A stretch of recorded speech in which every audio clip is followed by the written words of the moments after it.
Welcome to another episode of the AV Experience. My name is Ryan, joined as always by Jonathan with special guest Bob Dieterle. Jonathan and Bob and myself and a gentleman, Nathan, I believe, all partook in an HDR10 versus Dolby Vision comparison. And this was subjective, to say the least. And it was done on two LG TVs. So we'll talk about that a little bit later. And that was a highly subjective, I would say, though we tried to be objective and eliminate variables. Experiment limited on one specific type of display and TVs only. We didn't get into projectors. But gents, how are you? I haven't seen you in like 2 days. So how have things been? We've coordinating colors, evidently. Bob did not get the memo. Nope. Barely got the link, I think I heard. Well, that was my fault. You know, you get a new laptop. Yesterday, the day of new laptop was, I'm not evidently the person that IT wants to give a new laptop. I opened it for the first time, and then at the top of the stairs, there it went. Oh no. Down the stairs. And it did like a perfect end over end, like spinning all the way down the stairs, which was probably, in all actuality, the best that could have gone because it didn't fall on the screen. And it's a MacBook, so it's all an aluminum, magnesium, whatever frame. And it survived with not a scratch. Did you do this yesterday? Yes. Yesterday evening, after I think somebody had just left and I was coming upstairs and it was a bad time. Like I hadn't even turned it on for the first time. You just got it like 3 hours before that. Didn't even get it, didn't even turn it on, and it fell down the stairs. I've just come to the realization that we open every stream with like some self-deprecating humor, and I'm not sure if that's my way. Or if it's just our lives. I don't know. It's probably our lives.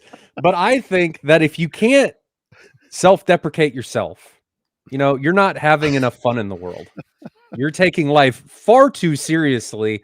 And yes, in the moment, I was not happy. Like, I think I went upstairs and sat on in front of my bar, the countertop for a little bit and just sat there, worried that as soon as I opened this laptop, it was going to be over. I've had a few of those. When after the lightning strike, I sent my amplifier off to California to get it rebuilt. And they did an amazing job of it. But when it got shipped back, I watched I won't say which carrier it was. I watched the carrier truck pull up in front of my house and roll it down the stairs out of the truck.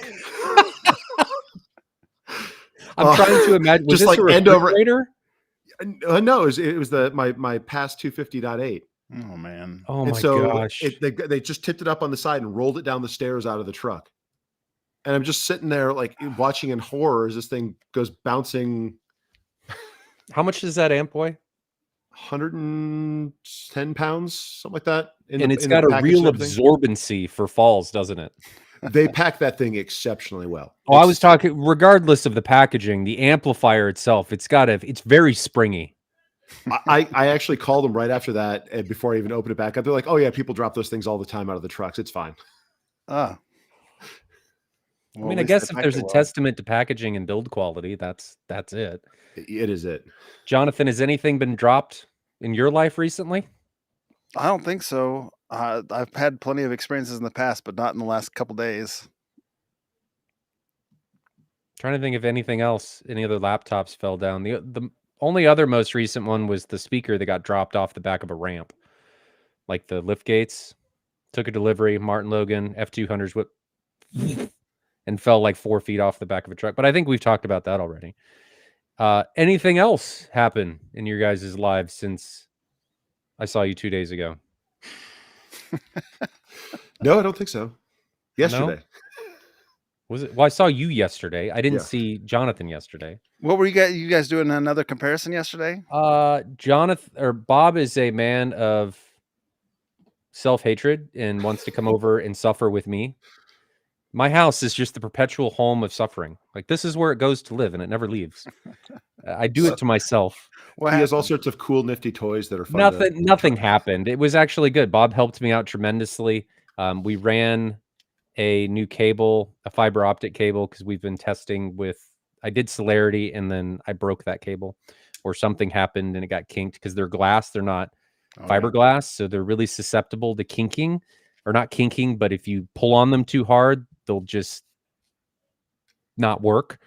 So it died, and I wanted to test Fiber Commander. So I got Fiber Commander because I'm testing this is for Mad VR and for the industry to try to figure out what is going on with HDCP and EDID and all of the low bandwidth communications and AOCs, and why are we getting flashing? Why are we getting these HDMI artifacts? And is there a way, if somebody has to do a longer run, to not hate themselves as much? Because we've all been there in an HDMI issue and we're like, I hate myself. Why do I like this hobby? Why am I doing this? And I'm trying to save people. I am trying to I'm trying to embody the suffering and save people. I'm like the HDMI messiah. Okay. That's what I'm trying to do. I feel like I'm in a drama class and the instructor said, you have to embody a frustration with HDMI. Go. You just... This is me. Give me a topic. We make it happen. So we did that. We did the multiviewer. Yes. So we got the multiviewer running. So now if you put up content, and it fought us for a while because of that low bandwidth EDID, same thing, same self-hatred, and fought that for a while, got the EDID fixed. So now you can overlay smart in the cool thing about the multiviewer from AV Pro Edge is you can actually move it. Like it's pixel by pixel. So you can put the images, it's a 4x4 multiviewer. It's a 4 multiviewer. I don't know how to word that. But you can move it and put it in each of them in any pixel position you want to. So we got that to work. So we had Kaleidoscape going with smart in a small thing in the bottom corner, or you can make them the same size, or you could do all different kinds of stuff. So we got that running. And that was super cool. And then we ran the cable. Is it like on the multiviewer thing? Is it kind of like a Blackmagic ATEM board, like where you can overlay different sources on top of each other? Yes. Okay. Yes. And it's also a switch. A video switch. Yeah, so I was just talking about how I hate HDMI. I just made my entire signal chain more complicating. Well, at least you can loop out of it when you don't need it. Yes, but HDMI doesn't care about that, and it'll poo-poo on me at a later time anyway. So we got that working, and then Chuck came over. He was picking up a projector. You know Chuck, Jonathan. I do. Yeah, he came over, was picking some stuff up, and gave him a demo. And then he went on his merry way. Mm-hmm. You haven't heard how he likes it yet, or has he got it hooked up yet? No news is usually good news. From a dealer, at least. I mean, sure. You'll have to text him and see what he thinks. Yeah, how he's going on. He got a Mad VR core too. So nice combo. Yes, he got a QB1000 and a Mad VR core, which is a very good combination. I think he's going to be very happy with that. Replacing a very early generation JVC. He said he was getting like 800 lumens. Bulb time. Like that. Yeah. He was not too happy with his HDMI negotiations, the handshake times. So the Epson's going to be much, much better with that. Bob went to Minsky's twice yesterday. I did. We had pizza. Had it for lunch this morning too, or for lunch this afternoon too. Was that at least leftovers, or did you go there again? Okay. No, it was leftovers. I mean, I had it for lunch today too, and dinner last night. So I'm right there with you, but I didn't go there twice. The second time, it was carry out the second time. You said the lasagna pizza? Yeah, so Minsky's does a lot of like really creative, like kind of pizza of the month things, and so they're kind of hit or miss. Some of them are really good. Just depends on what you like. They have like a chicken spadini one that was not my favorite. They've got the Hunter's Double Back, which is like chicken and bacon and pepperoni and something else, and they really like a ranch dressing that goes on the top. That's an amazing pizza.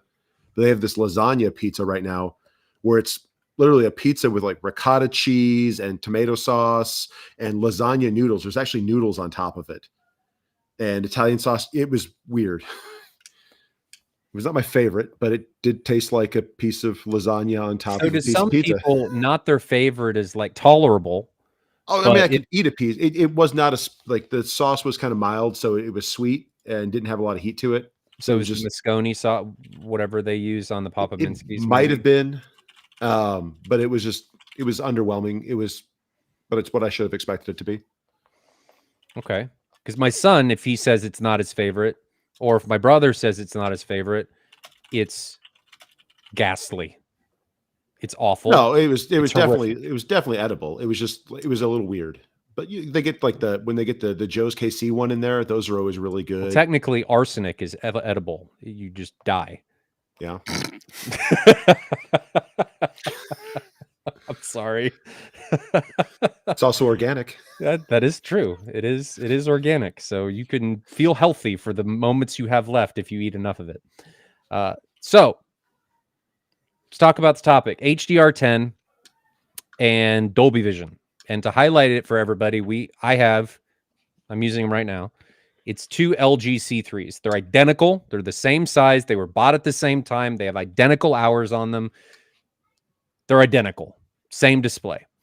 And we asked the community to see if they could find, or if anybody would let us use a Panasonic UB820.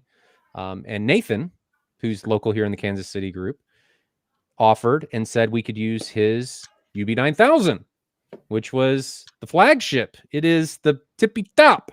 And Jonathan brought over his UB420, and Bob brought over whatever monstrosity of a 1080p Blu-ray player he brought. He was like, "Oh, it's on the floor. Let me just grab that and bring it over." And brought it over, and I think it was a cup holder. But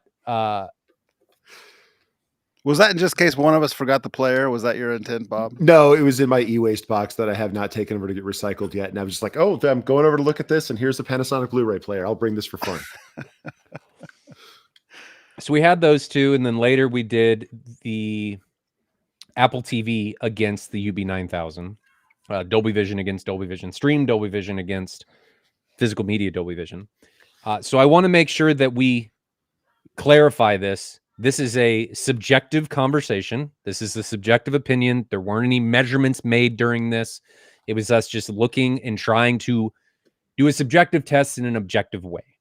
Okay. And this is specifically a comparison of Dolby Vision versus not Dolby Vision on televisions, not on projectors. So there very well may, because we haven't done this comparison yet, though we do want to, be a difference or not a difference on projectors. We just have not done that test yet. And we could have done something with the Christie, but I will come out and say it because there's a Christie Griffin in the Mad VR Experience Center, which is one of the best projectors, in my opinion, out there. But if you do not have a video processor out on it, it is awful. But does the Christie even support Dolby Vision? No, but so regardless, my point was, we can't even use it in the comparison because it is not good unless you put a video processor on it in any way, shape, or form. It is horrific on its own, which that's the expectation. You know, you get one, they expect you to do something with it. It's an expectation, I guess, of that company. Anyway, I digress. Let's jump into this. So we've got, I think last week we just decided that we were going to do this, and we use these displays. Now, what were your guys' initial thoughts going into this? What did you guys think? Jonathan, let's start with you. What did you think was going to be the outcome? I thought there would be slight differences based on some of the stuff that I've seen, like Stop the FOMO test in the past, where he's kind of pointed out some differences and so forth. So I'm not going in here without knowing anything. Mm-hmm. I'll leave it at that for now because we're just talking about our preconceived notions. Now, I thought there would be slight differences. What did he point out? Or is kind of like where he was at too. Like in what? A lot of those different comparison videos where it's just like kind of subtle things. I'm not sure. I think they kind of sometimes pointed out things that were less subtle than what we were seeing yesterday. He did, and Brian potentially. Yeah, I don't know if I've watched Brian on that, but I've seen some Stop the FOMO stuff, and subtle is the right word. I think going in is what my expectations were. Okay, and I'll put that forward. Even I invited some other guys from the Kansas City group and 3 of them got back with me and like, "There's not going to be a difference. I'm not going to waste my time on that." So that was kind of the motif of some of the Kansas City crew thinking about this going in, that they would be subtle. They or not wouldn't at even all. come out for our good time. They just were not even worth their time. Yeah. You Well, gentlemen are always worth my time. I think it's always fun to experience it, even if you have your expectations. Like that's, yeah, it's good to know. Yeah. Bob, what was your opinion? So my only experience with Dolby Vision has been playing around with the low latency Dolby Vision hack that you can do with the Vroom. Just because I use one as an audio extractor. So I had that and I played around with it a little bit just to try the low latency Dolby Vision stuff off of Disney Plus and Netflix. And honestly, there was not a massive difference and it just kind of wasn't worth doing. It wasn't an awakening experience. But I mean, you weren't really using any of the features of it. You were kind of using it to the base subset. So it didn't really have a massive effect in the time that I had tried it. So going into it with the full version, I actually didn't really have any preconceived notions. I was just curious if there was actually even a difference. Now, Classy Tech in chat asked the question of what modes were used or were they calibrated?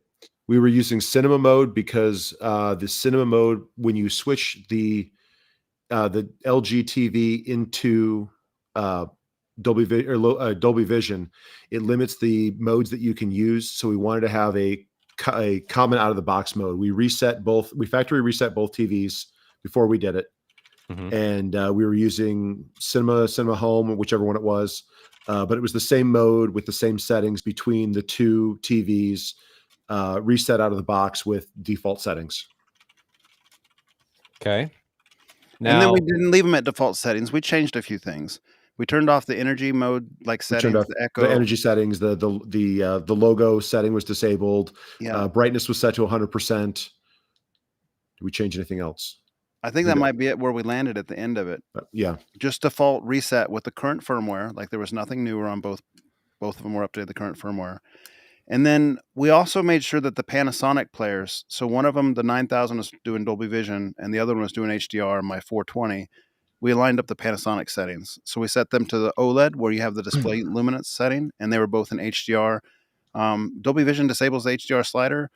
So what we decided was we just verified that the 420 was in neutral position on the HDR slider. So it wasn't affecting it as far as just sending out what was raw. Okay. I had a thing that I was going to say, and then I lost it. Do you think that we should have calibrated the displays? Because they were not calibrated. Do you think that would have made a difference? We checked color just perceptively with the Spears and Munsell stuff at the end, and there was not enough of a difference between the two of them that there really wasn't any difference. There wasn't really any difference. When we saw color differences, and we did on occasion, it seemed to be related to Dolby Vision versus the displays. Because when we weren't using Dolby Vision and we had them side by side, they looked really close, like close enough not really to care. Right. I mean, we saw a few color. Could that be the video mode or the mode that the display was in? Do you think that could have been related? No, because when we checked the color on Spears and Munsell afterwards and looked at them perceptively, they were it was in the same settings. We didn't change those. Yeah. So like I'm very much thinking about the Batman movie of the different ones we watched. There were some differences in there. Like the concrete was a slightly different color in some scenes. The door was a little bit different, had a little bit different representation, different presentation. But I think it was the technology more so than the display without deeper diving. Like the Dolby Vision versus HDR technology. It was doing a little bit something different, perhaps. We weren't on the latest firmware. We were on the one that was previous. So there was one update available, but the two TVs were on the same. They were on the same version of the firmware, so we didn't update them. You're right. I remember you saying that, but the numbers matched. Yes, we checked. Yeah, that. We weren't on the one that just came out that has the AI features and things like that. What content was used? Do you guys remember? Because I don't. Oh yeah. We had a list of movies. We did 1917. We tried to do some dark stuff. We did Top Gun Maverick. We did Batman. I got the movies over here. Let me grab them. Uh-oh. My camera decided it was going to go. We did Top Gun Maverick. We did Batman. We did what do we have only one copy of that we swap back and forth? What was that? That was 1917. yes. John we Wick, went. 1917, Spears and Munsell, Batman, No Time to Die. I think I ended up with your Spears and Munsell or something. So how do I have 2 copies here? Then you have my Spears and Munsell. Yeah. Thief! And then Top Gun Maverick. Yours had a corner chewed out. Maybe I grabbed Nathan's because this one doesn't have a corner chewed out of it. Nathan didn't have one. It was Ryan's. Huh. It was just Sure enough, it's the 03. I have the 04. You have the 03, like a previous model I must have grabbed. Oh, you must have taken one of them and I have the other, maybe? Is it even still there? Yeah, it's the thinner. This one's thinner. Sorry, I sure didn't mean to do that. All of my stuff's gone. I see how it is. You guys just go over here to just take away party favors. All right. So the first one we looked at was Batman. Yes. How did that go? How did it start? Bob, let's start with you. So we kind of went through some things. We had some trouble getting things in sync. We played, after playing remote musical chairs for a while. The really big difference is that, we spent 10 minutes looking at a girder and a wall and some lights, and some minor chroma differences were the big, kind of really big things that there was between them. There was not much else beyond that. They were very close to identical. The only other thing that I'd say as kind of note, it was like the HDR version was slightly brighter, but like one step higher on an HDR slider than the Dolby Vision. Now, when you say that, the overall scene luminance, the overall scene luminance, yes, once it was like pumped once. Okay, so no matter what we looked at, Bob is conveying that every scene we looked at, the HDR10 display looked like it was just a little bit brighter. Mm-hmm. And that led, in my opinion, to things looking, or could potentially get blown out and or crushed. Now, there were only a couple times that we noticed that in like whatever that guy's headlight piece. Yes, when they were Batman, when they were shining the flashlight in his eye when he was on the floor. Is that what that was? That's what it was. I've yet to see that movie. So saw it there. Did you guys notice any other times when things were getting blown out? No, but that one's not a terribly bright movie besides that particular point. No, I'm just using that as an example. Well, not in Batman. In later on content when we were purposely trying to make differences, yes. Okay. Jonathan? I think Batman was probably the one that showed the most difference, and even then it was subtle. Like we were talking about, if you left the room and came back in, would you know which one was which? And I think for the most part, we were kind of thinking like it's close enough, it'd be hard to tell. Until we got to the Spears and Munsell disc, and that was kind of across the board, right? With all those different movies that we tried. Man, I wanted to talk about my girder. All right, let's go. No, I didn't really.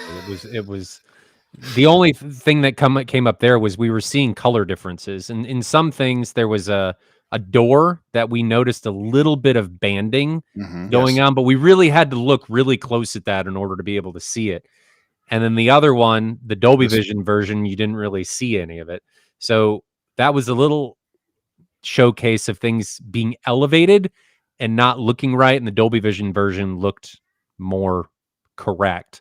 So I will say that subjectively, Dolby Vision technically, or not technically, but subjectively, to my eye, overall in Batman, looked better. But when I say it looked better, I mean, I'm chasing fractions of percentage points. And if you changed it, and there was only one display going on, and then I came back in and you asked me which one's on, I'd have no idea. Yeah, it'd be pretty hard. No clue. So were there any dark differences in there? We know, I think things were the color elevated. On the concrete. The colors in the concrete were the kind of the shift, because what I might have these backwards, was that the HDR10 one that had the slight red shift, and the Dolby Vision one looked more slightly greener? I think so. I don't know which one was true. The left one seemed a little bit more red in presentation sometimes than the right one when we were in those respective modes. And that was definitely that way. HDR on the left, Dolby Vision on the right. Now, that being said, we weren't comparing HDR10 plus. We were comparing HDR10 for what it's worth. So LG doesn't support HDR10 plus. Right. Yeah. I've heard, I've read, I've watched on some YouTube clips that sometimes people think the pendulum swings the other way, that there's a slight favorable advantage to HDR10 plus once you get past HDR over Dolby Vision. So it's like, I think Dolby Vision has a tiny edge over HDR, and HDR plus 10 plus has a tiny edge over Dolby Vision. That's how most of the reviews I've seen read out. Okay.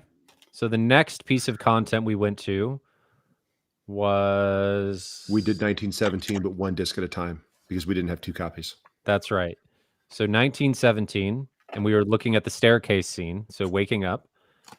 And what did you guys think? Jonathan, we started with Bob last time. Let's start with you.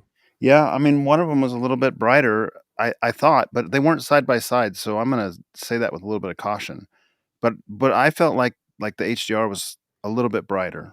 Elevated again. Yeah, where it's just like everything in the scene is just raised 5-10%, something like that, maybe even 15%, but just a little bit brighter, where you can see a little bit more detail on kind of some of the ancillary things that are off to the side of the main character.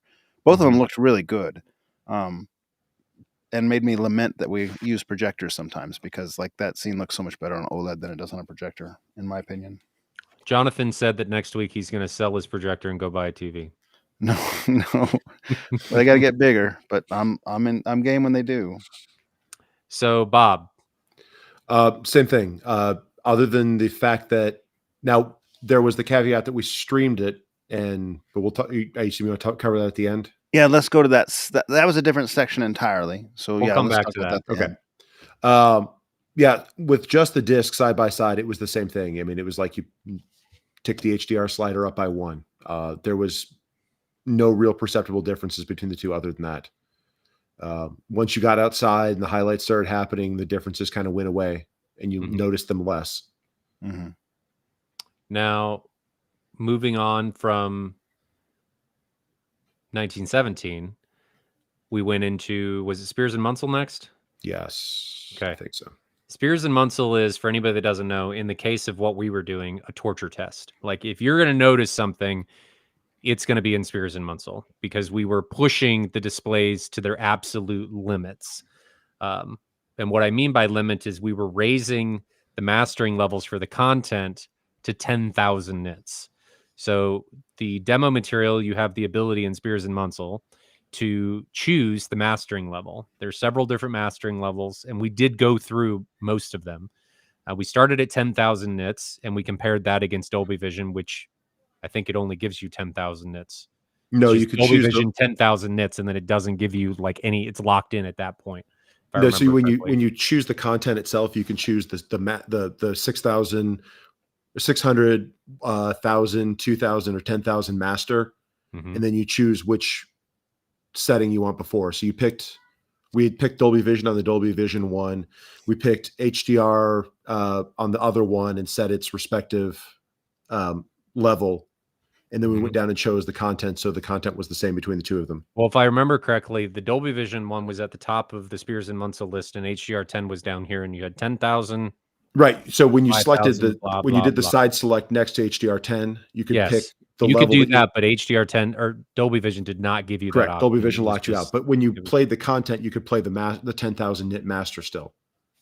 Yeah, you had to. That was the only option it gave you. So what did you guys notice there? Start on 10,000 nits. Bob?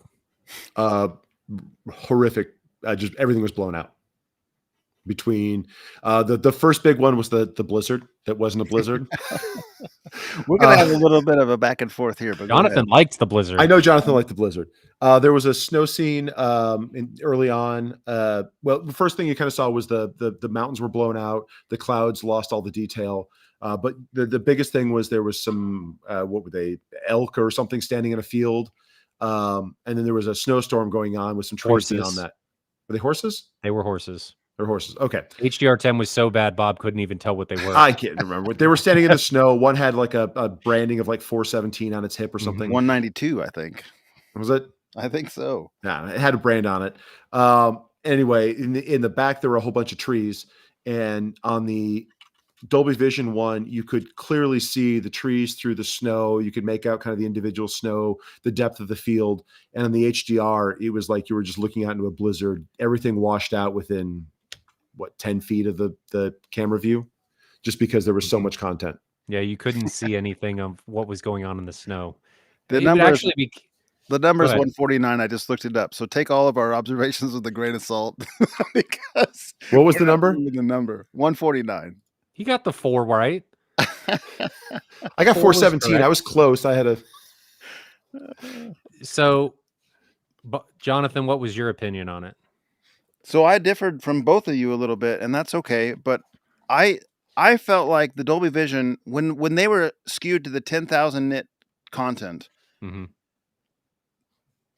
it was blown out a little bit. I agree, but I actually kind of liked it because I felt like it's kind of what your eyes see. If you're exposed to very bright light, you're in an extremely bright situation. There's snowfall. It's the middle of the day.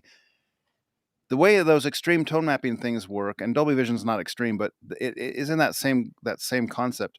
It de-escalates the brightness of the scene down so that you can see more, as well as making more detail there. The whole brightness comes down. So the screen on the left is brighter, like just brighter. And to my eyes, especially like on the sunset and some of the stuff that like was blown out a little bit, like you lose some detail, but it's how my eyes see that in the real world. So I'm not find a happy medium maybe between what Dolby Vision was doing on that one and what HDR was doing on that one, because I don't think Dolby Vision represents what I see in real life on that particular. Jonathan is a horse proponent scene. of torch mode, evidently. I can tolerate a little bit of like highlight clipping because I think it's what my eyes see. Not as much as what we saw there in the 10,000 nit display, but more like in the 1,000 or the 600 nit display. Mhm. When you see that clipping, that's what my eye sees in real life. I don't So want to how remove all clipping. How I see that is Dolby Vision is not sacrificing the overall scene brightness for detail. But it In- did. It did. didn't. It The did whole not. scene, I have pictures. The whole But scene went down. And if it got you kind do- of a little bit of a green cast. If you do the same thing on the HDR10 display, what ends up happening to get that detail back, you will be dimmer than the Dolby Vision display. So you're maintaining in the Dolby Vision display, you're maintaining your spectral highlight brightness, but Mhm. so that bright point is still able to get to that bright point, but if the display is capable of doing that. But on the HDR10 one, it was clipping everything, right? It Mhm. was blown out. It was, and we perceive, or a lot of people perceive, a brighter image a lot of times, and this is why big box retailers do this, as more attractive. Mhm. So when I go skiing and stuff, how I see this is when you step out of the car and you're first on the ski slopes, it is really bright. And I would agree with you, Jonathan, that Mhm. it does look blown out. But given your eyes time to adjust, I can see those details after my eyes have acclimated to that brightness. Sure. And I Or would you think it wear- would go, Or you well, go out and I'm put on not amber, wearing you put on goggles. amber lenses like you should on a ski Okay, slope. I'm so not you doing block out that reflected because blue that light. would be cheating. That's like saying, all right, guys, we're going to watch a movie with snow in it. Put your goggles on so we can get a true to life representation of what's going on. So you're sacrificing your spectral highlight detail or your spectral highlight brightness in order to get the brightness of the overall scene. The display, in my opinion, just doesn't know what to do with it. It's too bright. And as we dropped the HDR10 nits, the mastering level, we saw that detail start to come back. But when you compared it to the other horses, it started to change where the horses for Dolby Vision were then brighter than the HDR10 one. And they picked in up a order color to shift. get that detail back. Even in Yeah. color tones. Yeah, Yep. the horses had more color. It's a on the Dolby sacrifice Vision. that you're making because Right. the HDR10 frankly doesn't know what to do with it. So were there any other, we kind of got in a little bit of a squabble later about the Yellowstone stuff. Mm-hmm. And It was the sun. sunsets. Yep. The sunsets. Jonathan was very adamant about the sunsets. And there was some. If we showed you pictures on my phone, you guys would think we're crazy arguing about such things. It's pretty subtle. The looking at horses these were not pictures on my subtle. phone right That now. was like Blizzard versus Flurry. That was at 10,000 Yes. nits. There was a Then big we difference. spent Okay, I'll phrase it this way. It's like what you see and then your eyes adjust. I felt like when I was looking at the Dolby Vision horses, it felt more like I was wearing like what you would see if you were wearing a pair of shades or sunglasses when you're out in that kind of snow versus what you actually see with your naked eye. But we also don't know the director's intent. So what Mhm. Stacy's intent was when he took the image. Mhm. So there's that too. But what did you guys notice as we started dropping the mastering level? Even as we dropped the mastering level, certain things still looked a little bit blown out towards the high end of the spot highlights, like that flower in the later part Mhm. of the scene, where it looked really similar as the light increased on the 1000 nit version until it kind of got blown out at the very end. But we did the 600. I don't think there was enough of a difference. I think there was a difference, but it didn't look bad. You had to really hunt for differences in It 600. was different. The stick looked virtually identical at 600 nits. Yep. So I guess what we're saying here, guys, is that there's not a lot of difference as long as you play within the realm of the capabilities of the display. And most content is not going to be mastered. I don't know if any content is mastered at 10,000 nits. I think the highest is like 4 or maybe 5,000 that I've ever seen. And I don't remember exactly what piece of content that was. But I think a lot of it comes down to, at least with displays of this caliber, it doesn't make much of a difference. Now, I saw Classy Tech mention if a display is less capable, especially in the luminance department, it's potentially going to make more of a difference. And I would agree with that. Like the less capable the display is and then its own tone mapping, LG's tone mapping seems to be pretty good. If it's not capable, like I've seen some displays be not capable, it's really bad. And even when it's really bad, typically that goes hand in hand with the panel not being very good and there's no recovering. Like software, you're not going to fix hardware issues. So let's talk about, I talked a little bit about dropping the brightness. Is there anything, did they ever look identical? I don't think they did. In Spears. No, in Spears, no. There was even when it came down to the lower, even when we were at levels that were below what the display was capable of, there was still a color shift. And like the colors just looked washed out on the HDR version versus the Dolby Vision version. We saw that in, was it some Fire? What was that in? 1917, wasn't it? That was when we were doing streaming, though. Yeah. Yeah. Jonathan? Yeah, I mean, in Spears and Munsell, they always looked probably a little bit different when you got to something that was specular highlights. Like in the lower, so for instance, Yellow Rose that you had talked about, at the lower, as that scene comes on, it's a lower brightness, and as it goes on, it's like the spotlight that's shining on the rose is getting brighter and brighter and brighter. When it's at the lower end of the spectrum on the light, on the luminance, they're not very different, or maybe even not different at all. No, they looked very identical. Even the honey drip, for the most part, looked very much the same, except the stick. Except you lost a little bit of detail where it's on the right side where the spotlight's hitting it and it gets a little blown out, and you lose some detail on that one. I really care about the stick. Okay, guys, it's very important. It broke my immersion when I lost it.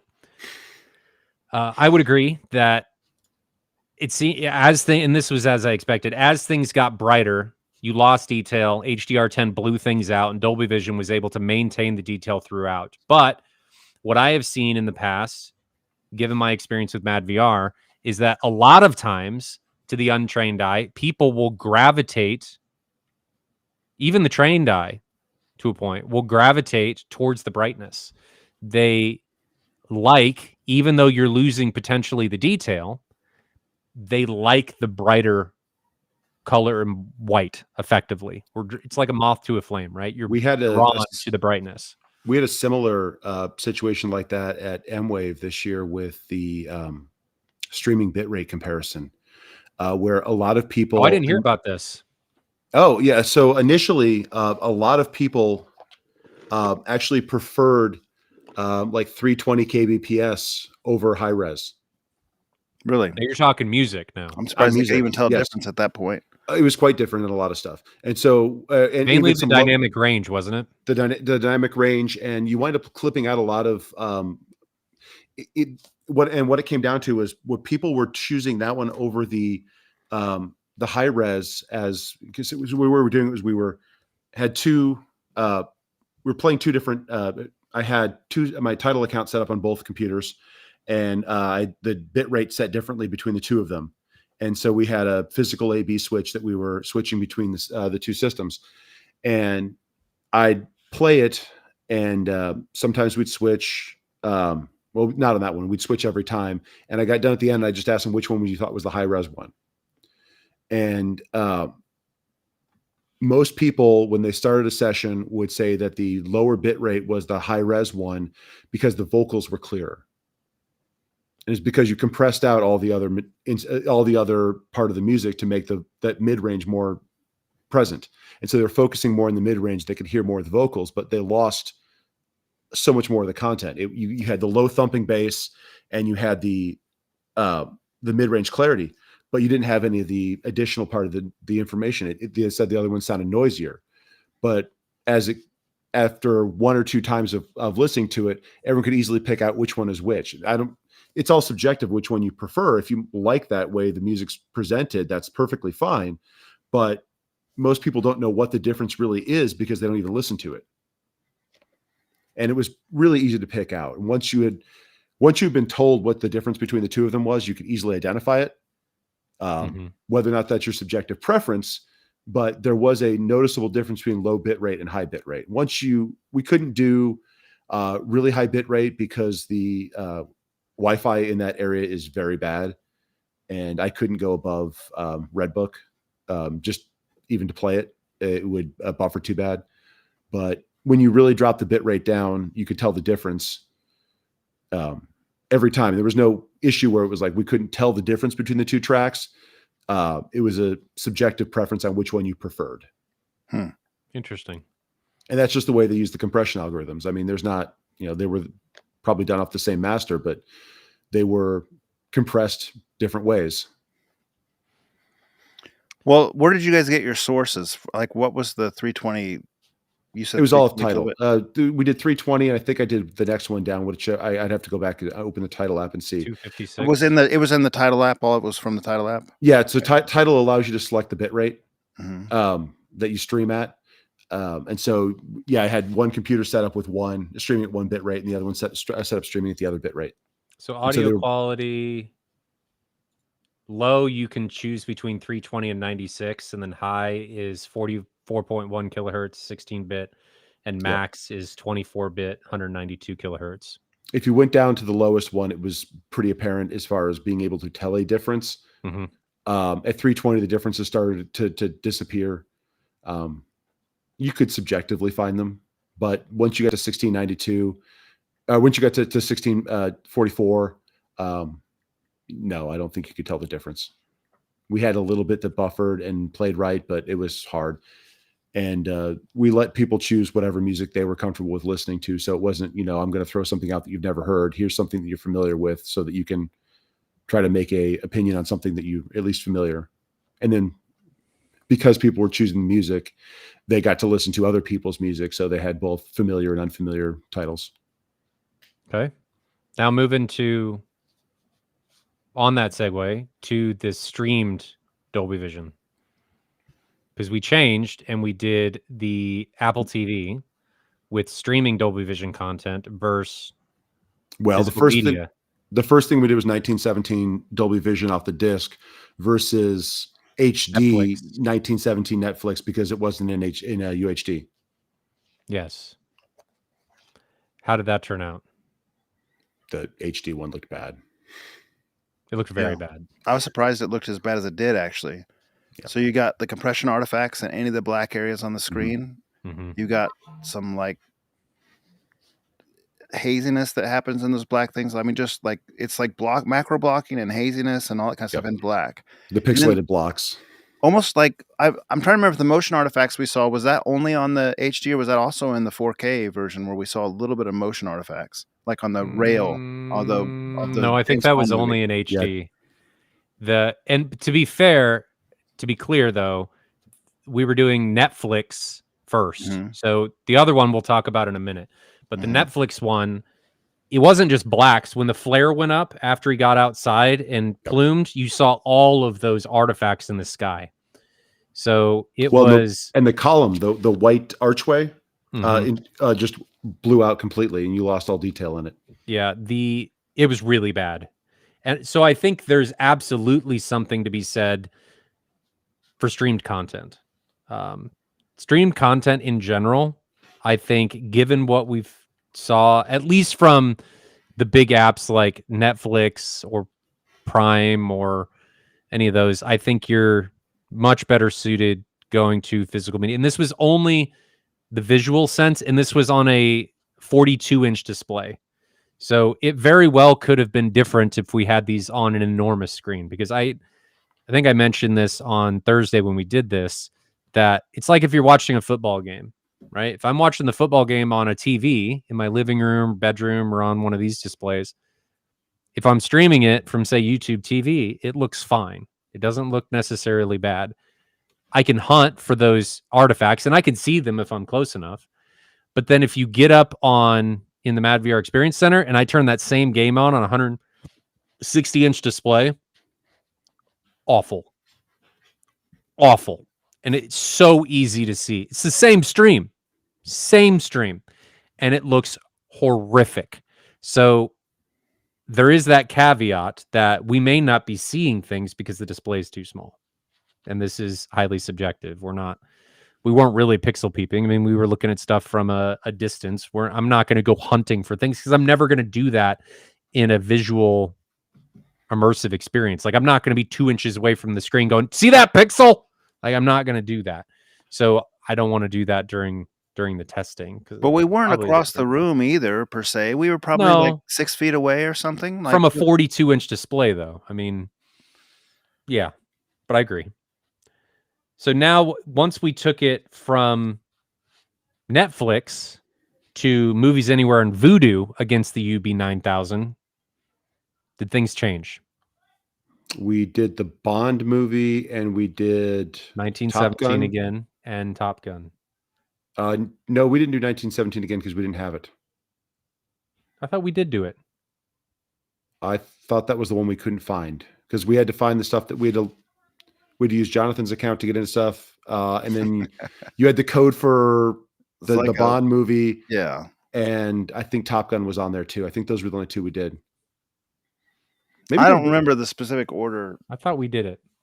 Maybe we did do 1917 because we did do something with fire. I thought, was that in 1917 or was that in Fury or was that in? We didn't do Fury. Was that in Bond? Where was that bonfire? That was 1917. Okay. My takeaway in summary, when you got all those different things, because we did watch a lot of content, was the 1080p was much worse than I expected, and the 4K was close enough that, for the most part, in most scenes, it was good enough. Like you could see some things here or there, but it was close. That was closer than I expected. So worse than I expected for 1080p, and better than I expected for 4K. You had to really hunt on the streaming 4K content to find a difference. I don't even know that we really could identify a difference. I'm trying to remember where that motion artifacting was, because that was something that was that was in Bond by my eye. But was that when we were doing the 4K stream? Oh, it was the 4K stream. No, that was. I remember you were talking about the frame rate looked different in Bond. I remember. Yeah, and that is absolutely true. Some tearing and stuff was happening on the streamed version versus the disc version did not have that. Yeah, and I think that's true with any streamed content. If the bit rate is not high enough, if there's fast enough motion going on the screen, you're going to see that tearing. Absolutely. And those motion artifacts and stuff that will absolutely. And then maybe with stark lines and stuff too, because when we watched the Top Gun one, I didn't see motion tearing in that one, at least the clips we had watched. I think a big part of that, though, was the background, and a lot of that was just blue sky. Just, there wasn't as much moving that it was able to leave it the same, and the bit rate didn't need to be as high for that particular part of content.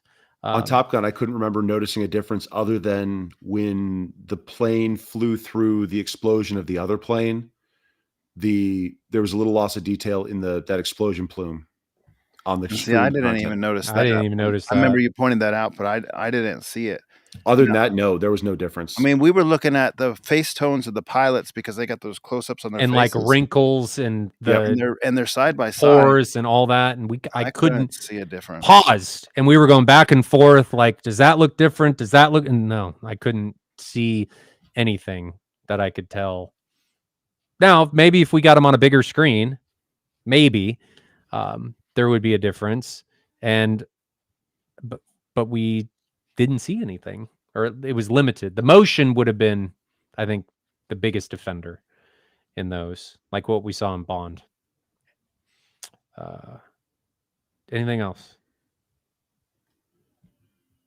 I don't think so in that regard.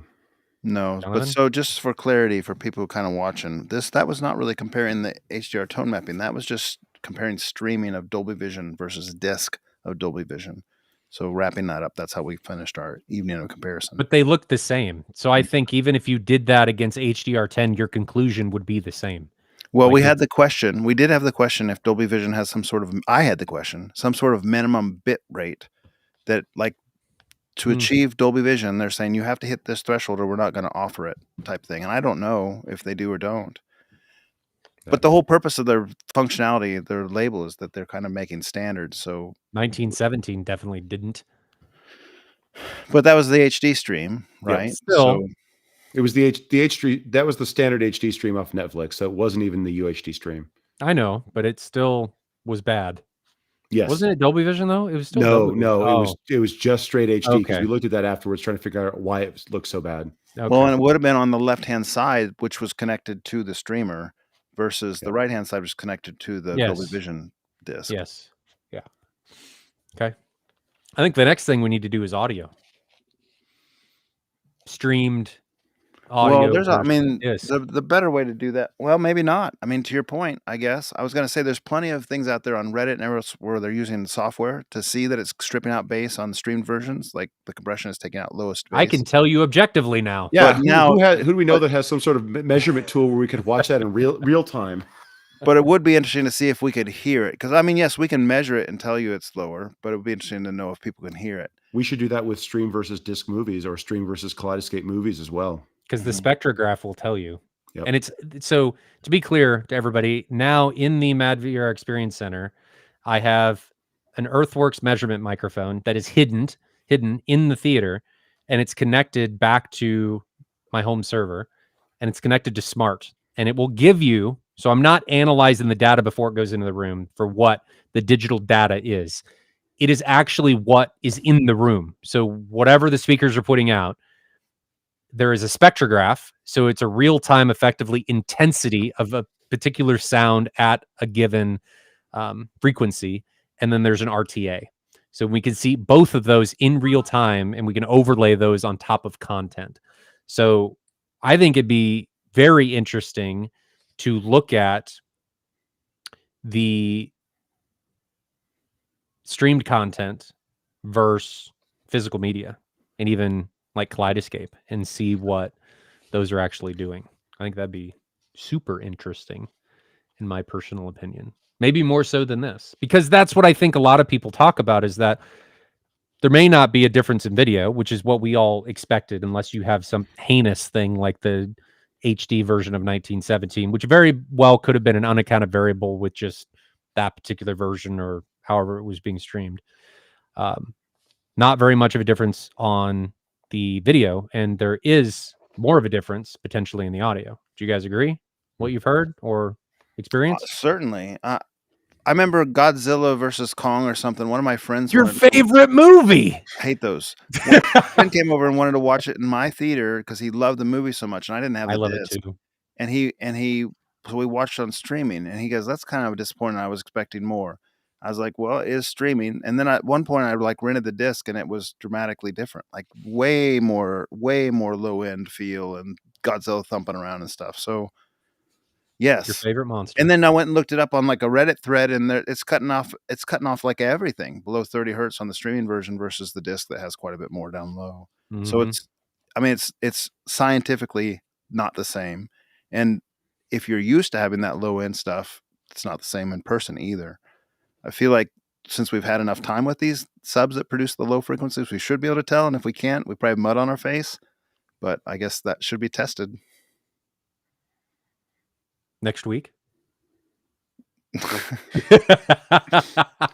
Maybe next month. How about Next that? month. We already got We're another getting the thing this month holidays. with you. We got the Mad Yeah, we VR do, don't we? experience. Yeah. This month. Yes. Yeah, in 2 weeks from weeks. today. 2 weeks from today. So, in conclusion, what do you guys think? Was there enough of a difference to make it worthwhile, given, I'm going to put some caveats or some precursors in here, given that you have a decent display, and we're limiting this to TVs, do you think it's worth it? Do you care? With the mastering level of most current content, no. But that doesn't necessarily mean that's how it's going to stay. And to make sure that people understand these are subjective opinions, because we didn't measure bupkis. Right. I mean, because most content's not mastered at 10,000 nits or 5,000 nits or 2,000 nits. So if your TV can display brighter than the content that you have, I mean, Dolby Vision is not going to do anything. But from Spears and Munsell, when it was mastered way above what the TV or the display was capable of, there was a dramatic difference. But even then, when we got it down to what the display could do, there still was a difference. So I think part of that, in my opinion, is but not to the point that the other ones were. Yeah, is to a limit. You're also at a limitation of whatever the display's tone mapping is, and is it up to snuff? Because I think if you put, and this would be another interesting test, if you put that content like Spears and Munsell on an LG, a Samsung, and a Sony, I bet you they'd all be wildly different, especially in the colorful stuff and what they were doing with color. Maybe the hue shift would be different. I don't know. Jonathan, what do you think? Do you think Dolby Vision is worth it, or do you care? On the TVs, with the settings we were using, I wouldn't care.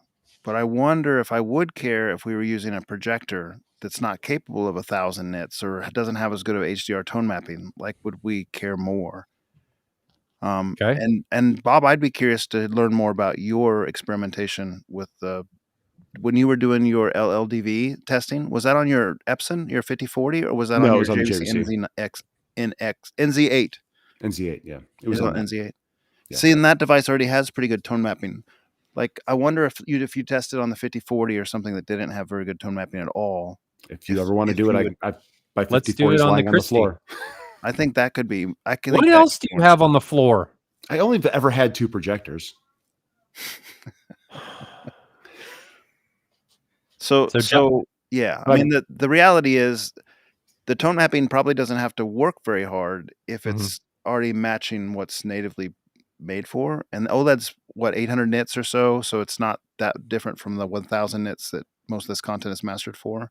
Right. And I'm also I'm using the static tone mapping on the Xbox on top of it. So I rarely use the tone mapping on the JVC. You turn it off? A lot of times I do watch with it off so that I can have faster performance. Fair. So to summarize, Bob thinks it's not worth it, given a good display, and Jonathan thinks it's not worth it. And we're not even talking like this isn't a big price, right? Because the player you can get a 820 Panasonic player for $400, $450, and you can get a 420 for $200 or $250. So we're talking a couple $100. Or you get an Xbox for that same price, and the Xbox supports it too. Yeah. So are you guys? Are we saying that it's not worth it for $200? Is that where we're laying the line down? I think what I'm saying is you don't need to chase things and assume that just because it's not Dolby Vision, it's not good. Right.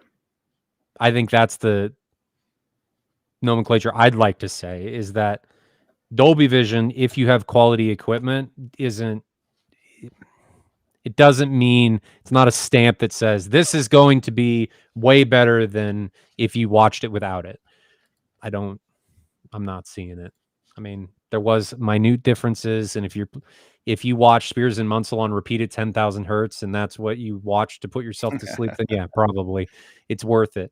But if you don't, and you're watching something like Batman 1917, Top Gun, any normal like off the shelf movie, I don't think it's necessarily enough. I think there are absolutely things that will make a difference. Like I wanted to see Harry Potter and the Goblet of Fire, the magic, because I think when you get into those really bright things, you can absolutely see a difference. But isn't that also in that one because there's an issue with the metadata on that disc? I have no idea. I thought there was some problem with the underlying thing on that disc, which throws off a lot of tone mapping issues. No idea. Or that was something that got thrown around a whole bunch in the past. But yeah, that's a really hard scene to show on a lot of displays. So I think on projectors, it's a different story.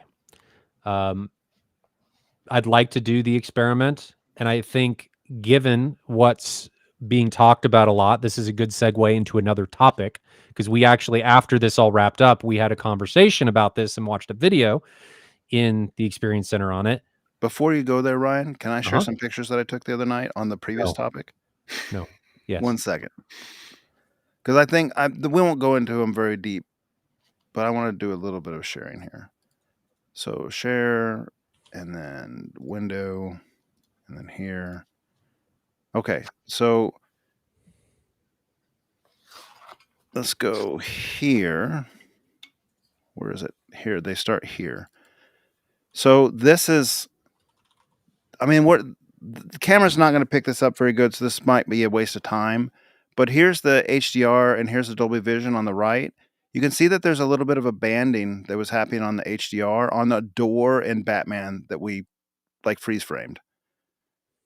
So is that showing up guys, on your side? You're going to need to you need to open the picture. You're on your... Oh, it's not showing it? No. You have not opened the picture full screen. We're seeing your file explorer. We see your library. That's real strange. Okay, stop sharing. We'll try it again. Share screen, entire screen. Maybe that's what I did wrong. Now we're in Inception.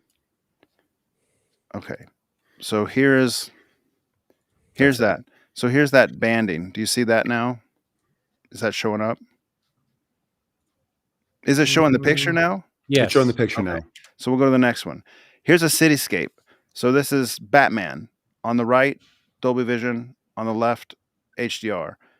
On this particular scene, we couldn't tell a whole lot of difference, if I remember right? I mean, especially after we changed that one setting. Do you remember the name of that setting? It was some detail enhancer on the... I can't remember what it was called. My TV's upstairs, so I can't look at it right now. As we poured through the menus, fellas, we realized that there were two settings that Dolby Vision and HDR changed by virtue of them being on. HDR, we reset these TVs to start. Both of them totally reset. HDR, when it went in mode, it changed the color saturation to 60 instead of 50. Dolby Vision left it at 50, which is the default. And then Dolby Vision turned, was it off or on? Some other detail enhancement? It turned off that detail enhanced thing by default. But we did it both off and on, and there was not a lot of difference. Well, we did identify in Batman and, well, this is still Batman, that there was a shadow difference. Yep. It was darker. There was a difference in contrast. Things were darker. And then when we changed those settings, they looked virtually identical. Mm-hmm. And that was the difference between how those modes default out of the box were done by the manufacturers. Do you know what nit level that was at on that sunset? I'm going to assume this is one of the lower nit levels because it doesn't look as blown out as one of some of the higher nit levels. Either 600 or 1,000, I would agree. Yes. So you can look over here on the left-hand side on the HDR side, and you can see that the cloud or the sun behind the cloud has a little bit less like detail as far as the volume of the cloud. It's a little bit brighter, a little bit more blown out. And I think this is some of what we were talking about earlier. Like these pictures I snapped because they were the clearest distinction of things that we saw. And so like the previous, you could tell they weren't very distinct, but this one now we're starting to get into more distinct stuff. This to me seemed like I just felt like to me that was a little bit more true to life when it was a little bit clipped, not a whole lot clipped. Like some of them will get here are a whole lot clipped. Here's your horse picture that you were talking about. And so Ryan, I might let you speak to this, but you'll notice that the the Dolby Vision had a lot more color detail on the horse, and this looks blown out in the picture, but it wasn't in real life. Like the right side did look a little better in real life.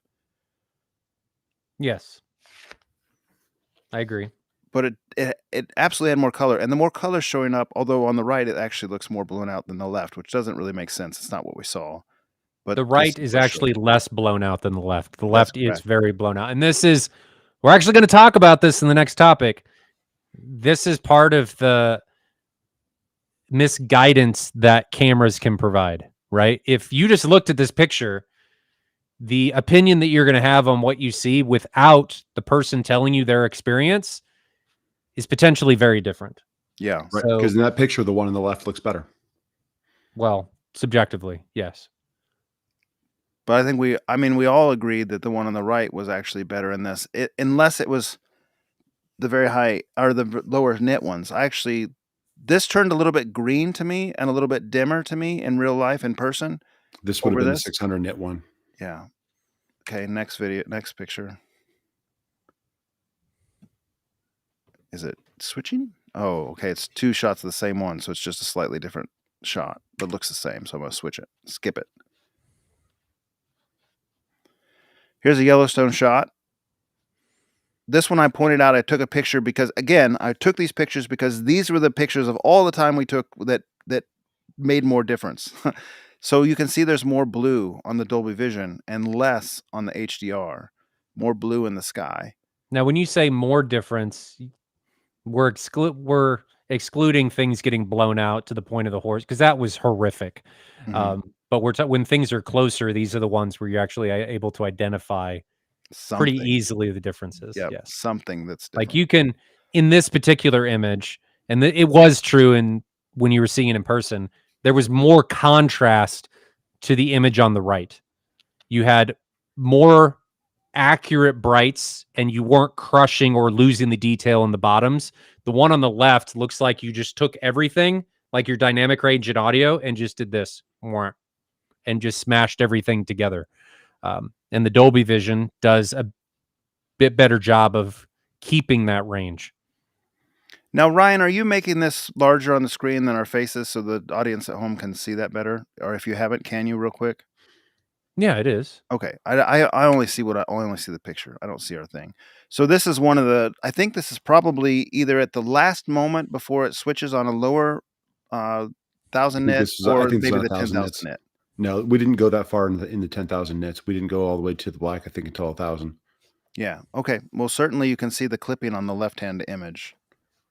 And it started dim, and it got brighter and brighter and brighter, and that HDR side really got blown out much faster than maybe even the Dolby Vision one didn't noticeably get blown out, but the HDR side did when you're watching it in person. Yep, and that was indicative of many of these images with black backgrounds. The same thing happened, where as it got brighter, things got more and more blown out, and you just lost all the detail. Whereas on the Dolby Vision one, it maintained the spectral highlight brightness, but it was able to maintain the contrast throughout the entire image, and you didn't lose the detail. So to me, Dolby Vision, when you start pushing the boundaries, absolutely is worth it, like any really well done tone mapping. I guess it just depends on what you value. Okay, here's the next one. Oh, that's a little bit of video here. I think this is the HD version versus the disc. Yeah.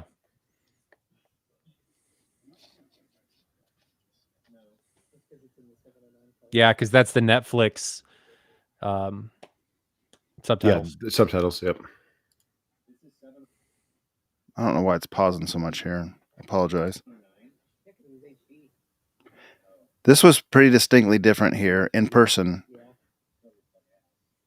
Yep. I mean, the whole clip here was hugely different between the one on the left, which was Netflix streamed, and the one on the right, which was the UB9000. Now, to be clear, it was an HD stream, and it was not Dolby Vision. So this was like worst case scenario. But I think a lot of people watch content like this, like the one on the left. Because it's easily available when you want to watch it. Yeah, for sure. Unless you have an at-home media library. I mean, who's going to go hunt for a disc? What is it with like all these streaming services just randomly going to Spanish? Yeah, Bob, what's up with them going into Spanish? Do I need to censor anything on here? I don't think. I don't think so. No. I don't think You so. guys had mentioned that one of the archways had been blown out on one. It will when you go outside and the phosphor hits. It's that one right there on the left of the screen. Or right, sorry.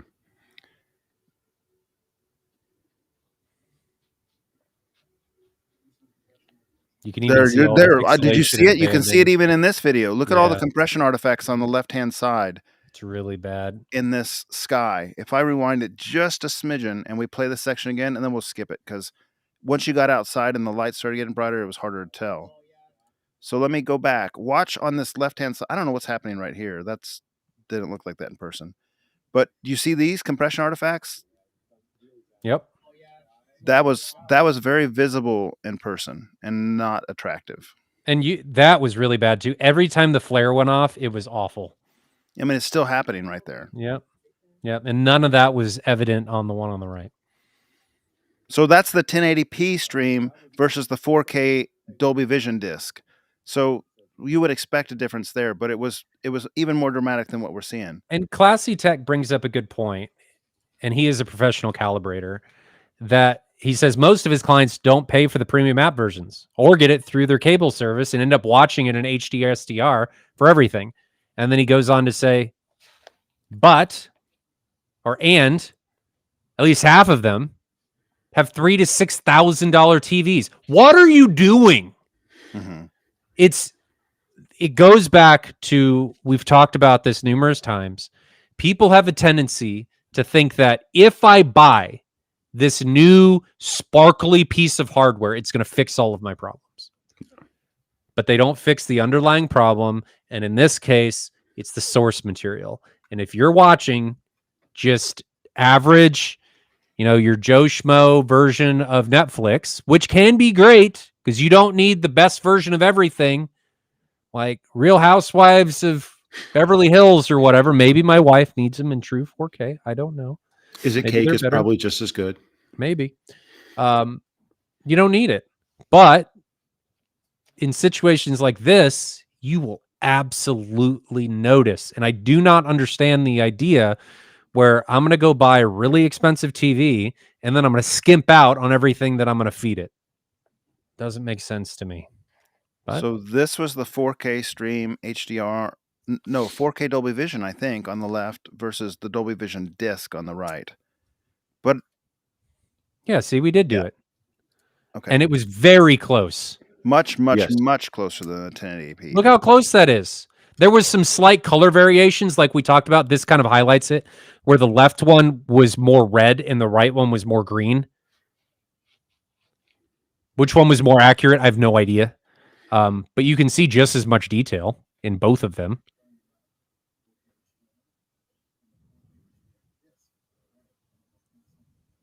And the color difference could have maybe been a panel. So this difference. one we said was 4K HDR on the left, not Dolby Vision. So I think it was streamed Dolby Vision. What did you get this off? I mean, I was just listening to what we were talking about in the room, and I had said on the room that this was 4K HDR on the left. Okay. Okay. And Dolby Vision on the right. Well, if that's the case, then that would be the color shift that we saw in everything all night. You're right. So this was one that we were actually able to do with HDR versus Dolby Vision. So we'll keep an eye in that sky and see if we see any compression artifacts on the left. But I don't think my eye picked them up so much in this. Besides the color differences, I thought these were pretty similar, really. Now this was through Vudu or Movies Everywhere, Anywhere, correct? The one on the left. Okay. The way to do this through Vudu because it was Paramount and locked down through Movies Anywhere. So you're not seeing. I don't know if you see my mouse, but you're not seeing any compression artifacts over there on the left. which is a far cry different from the HD stream. And you really don't. We didn't see them either. Like when we were in person, we were looking for them, and it looked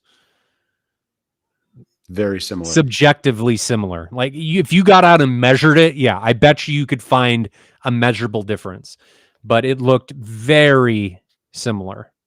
They looked close enough that I wouldn't go get the disc out if I had to go hunt for it. Yeah. Okay, so then the next one here. This was the Fire.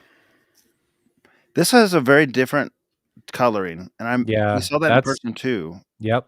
So same sort of thing, HDR on the left, Dolby Vision on the right. And I think that's due to the Fire causing clipping, and it's not able to get to the color that it needs to, or Dolby Vision is doing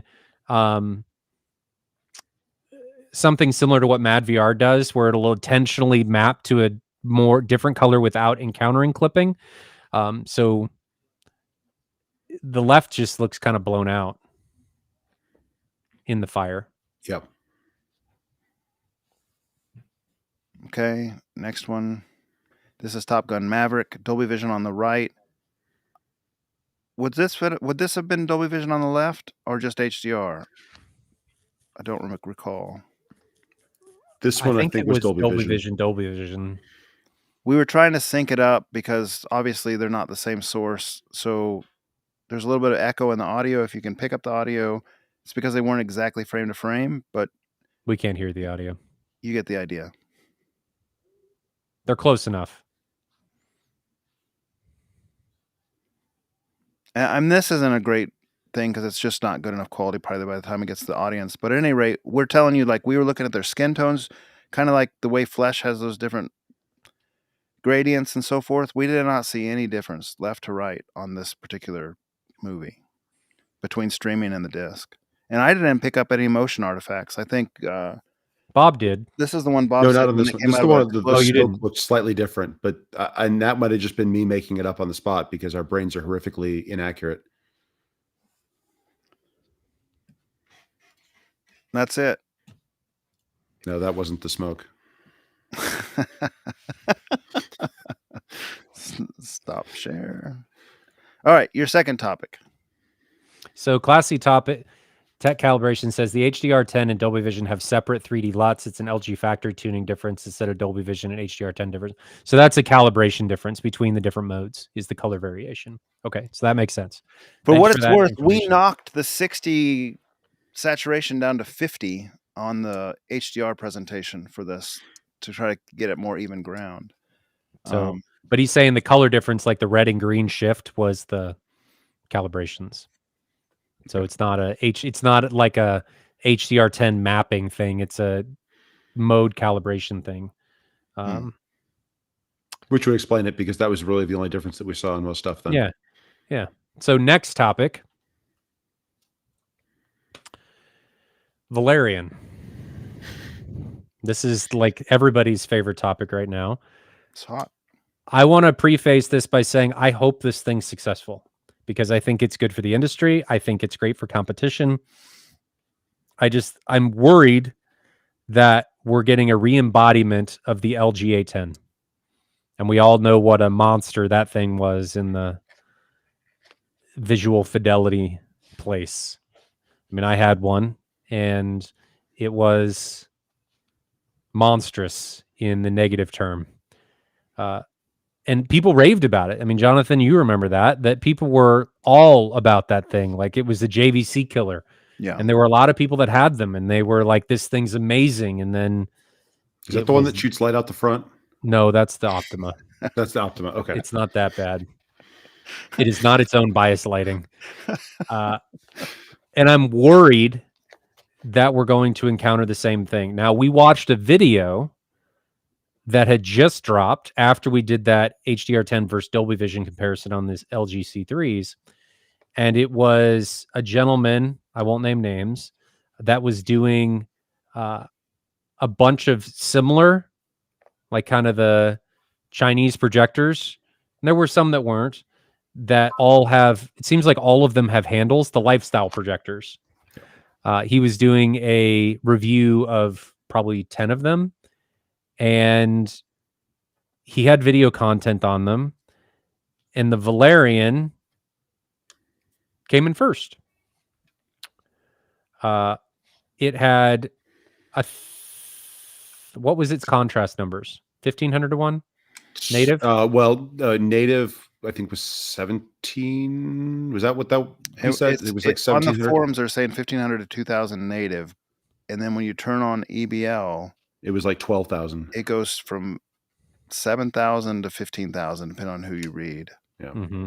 But he measured 7 if I remember right, didn't No, he? I think he measured 12 on that particular 7? one. I thought he was 7. What was 7 then?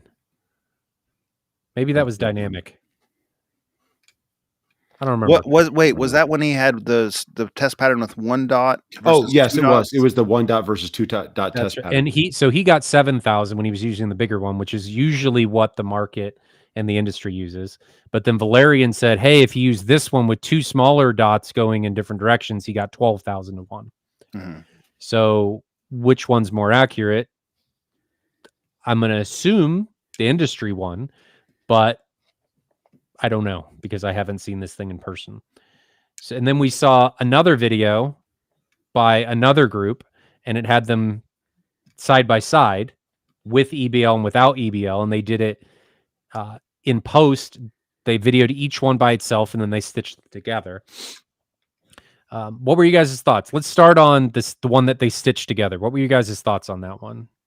There was really something wrong with the one with the EBL on versus off. And why do you say that?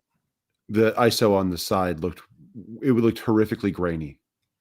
Okay.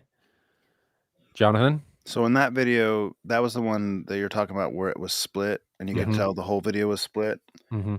I'll let you guys talk to the camera trickery that could accidentally or non-accidentally be at play there, that you guys will know that more than me. From what I could tell, if there was no camera trickery, EBL was doing something that was like pretty miraculous.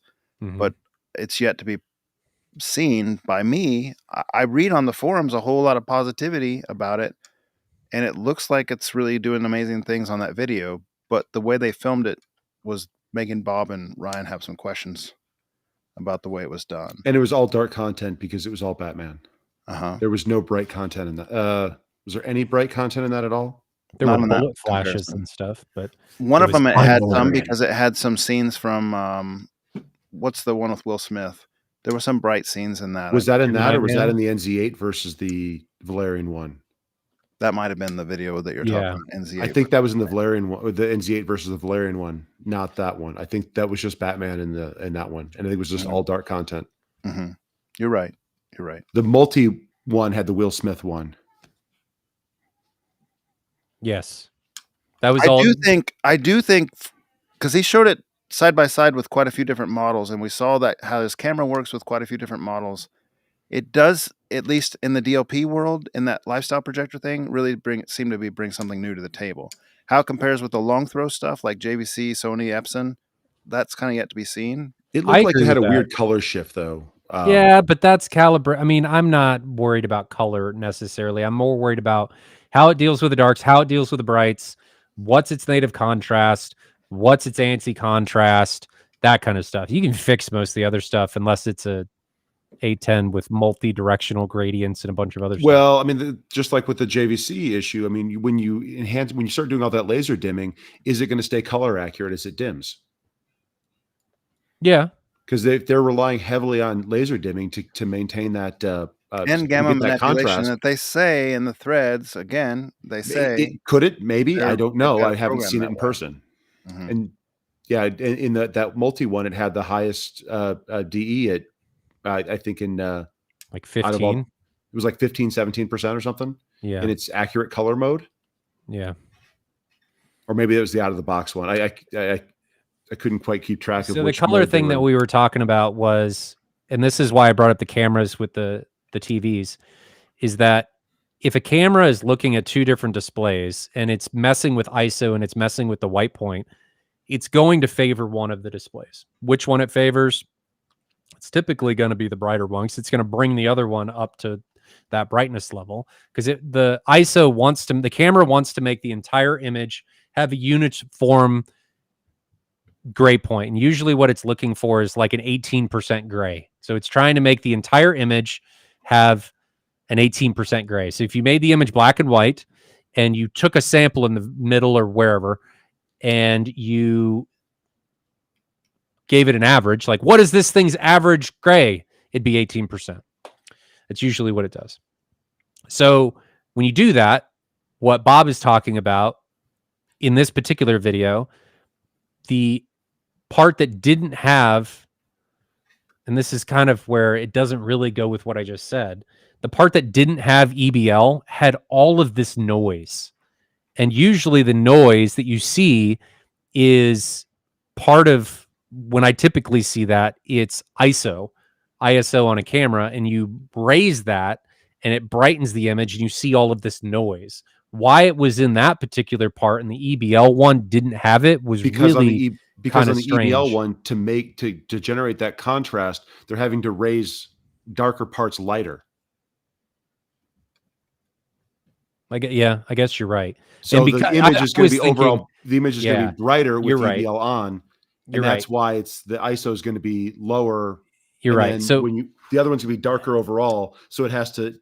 That's why you got all that grain on that. So in my example, I was saying that you're going to have them both on the screen at the same time. When in this example, because they were done in post, they looked at each one individually, and the other one, since it was darker overall, it brought everything up, and it you had all of that noise. This is just opinion. I haven't seen it. I haven't done these tests. This is just a guesstimate of what we saw. So take this with a grain of salt. This is very, very, very subjective. I know I harp on people for being subjective, but we don't have them. I don't have a Valerion that I could say, oh, this is exactly what it did. Here's the measurements.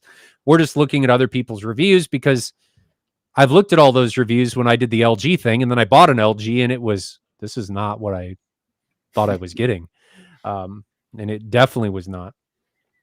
So then Classy Tech mentioned that there was a video. Have you guys watched it with the NZ8 versus the Valerion? Yes. And it was done by the same guy that did the 10 of the projector reviews. And I'm not disqualified. I mean, he does measurements. He's got a Jetty. He's got a color meter and stuff. I just think with the cameras and stuff, you gotta, and I think he means well. I'm not trying to discredit him. It's just when you see something on a camera, you cannot take that as gospel, because it is going to be different. Very different.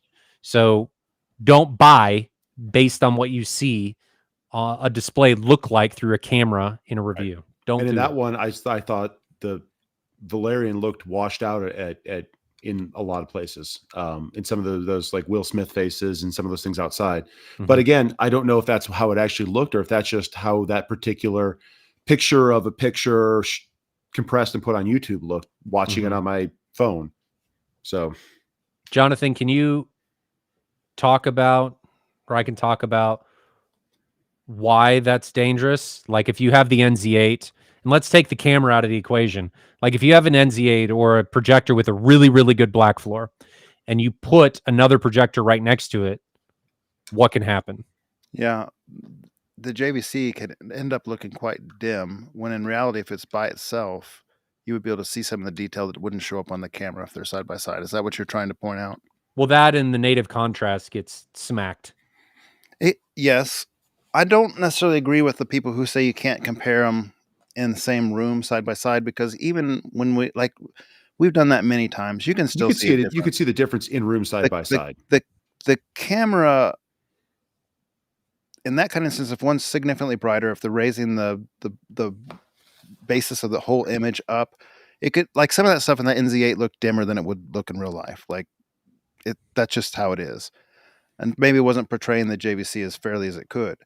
In my opinion, that JVC versus NZ8 really did show that Valerion can kind of stand, though. Like it's not a piece of junk, because I mean, we've seen like JVC versus pieces of junk in videos before, and the pieces of junk look like pieces of junk. Well, so but subjectively in contrast, though, I mean, when we did the very first projector shoot out at Ryan's house, if we tone mapped everything through Mad VR, if you picked content that wasn't extreme ends of the spectrum, I mean, how much do things look different? Well, so like if we put that for the Epson 3800 or the Optima or something like With that. that Optima was in there. That Optima looked great in certain content that wasn't testing the limits of the technology. Not on anything dark. But not anything dark. I agree. But And- in like mid-tier, like kind of outdoors, grassy Mhm. stuff, like walking around type content where there's not a lot of brights and everything was tone mapped, they all looked pretty good. Yeah, I mean, I guess what I'm saying is like, let's say the Epson 3800 from that January 2021 shootout we did. If you put that up against the NZ8 and you took a video of it, that Epson and anything black like that would look like a gray, muddy mess. Yep. completely on camera. Mhm. On camera. The JVC might look dim, but it certainly wouldn't be anywhere close to black on that Epson, the 3800, or the Optima for that matter, the DLP, the cheap DLP. So I'm contrasting that kind of experience with what we saw with the Valerion versus JVC, where the Valerian, it didn't look as black as the JVC, but it didn't look like a gray, muddy mess either. No, but it's difficult to say because we haven't seen them in person. Mhm. And I think when you start putting another light source in, especially in dark scenes, you're potentially muddying what the JVC can do because it needs more light control to be able to get to those darker levels. Otherwise, you're impacting it, you're affecting it from light pollution, right? You're bringing up its black floor. But were and it's you losing even seeing contrast. muddiness on the JVC? Because I think that's making like a false pretense. Like whether the video of the JVC didn't look muddy. No. But what I'm saying is how do you know it couldn't have looked better if you just filmed it by itself? I think we all know it looks better because we've seen them. But I'm saying even on But camera, it looked dim in the side by side comparison. It looked dim because it did look dim, absolutely. Potential, but that's probably because of what the camera was doing. But not muddy. I'm not saying that it will ever look muddy. I'm saying that you're potentially weakening its native contrast because you're bringing up its black floor because it's being impacted by another projector's light. Sure. It's like if you have white walls and the light's reflecting back in, you're ruining your contrast. Sure. So by doing that, you're weakening the one with a better black floor, is what I'm saying there. The things that we couldn't see in that video is they're small images. It's on a camera. So at the end of the day, what I'm trying to tell people is don't make decisions based on a video of a video display because you don't know what that thing actually looks like in person. Like the LG 810 videos, if I remember right, you could never see laser speckle, but you got that thing in the room and the laser speckle was awful.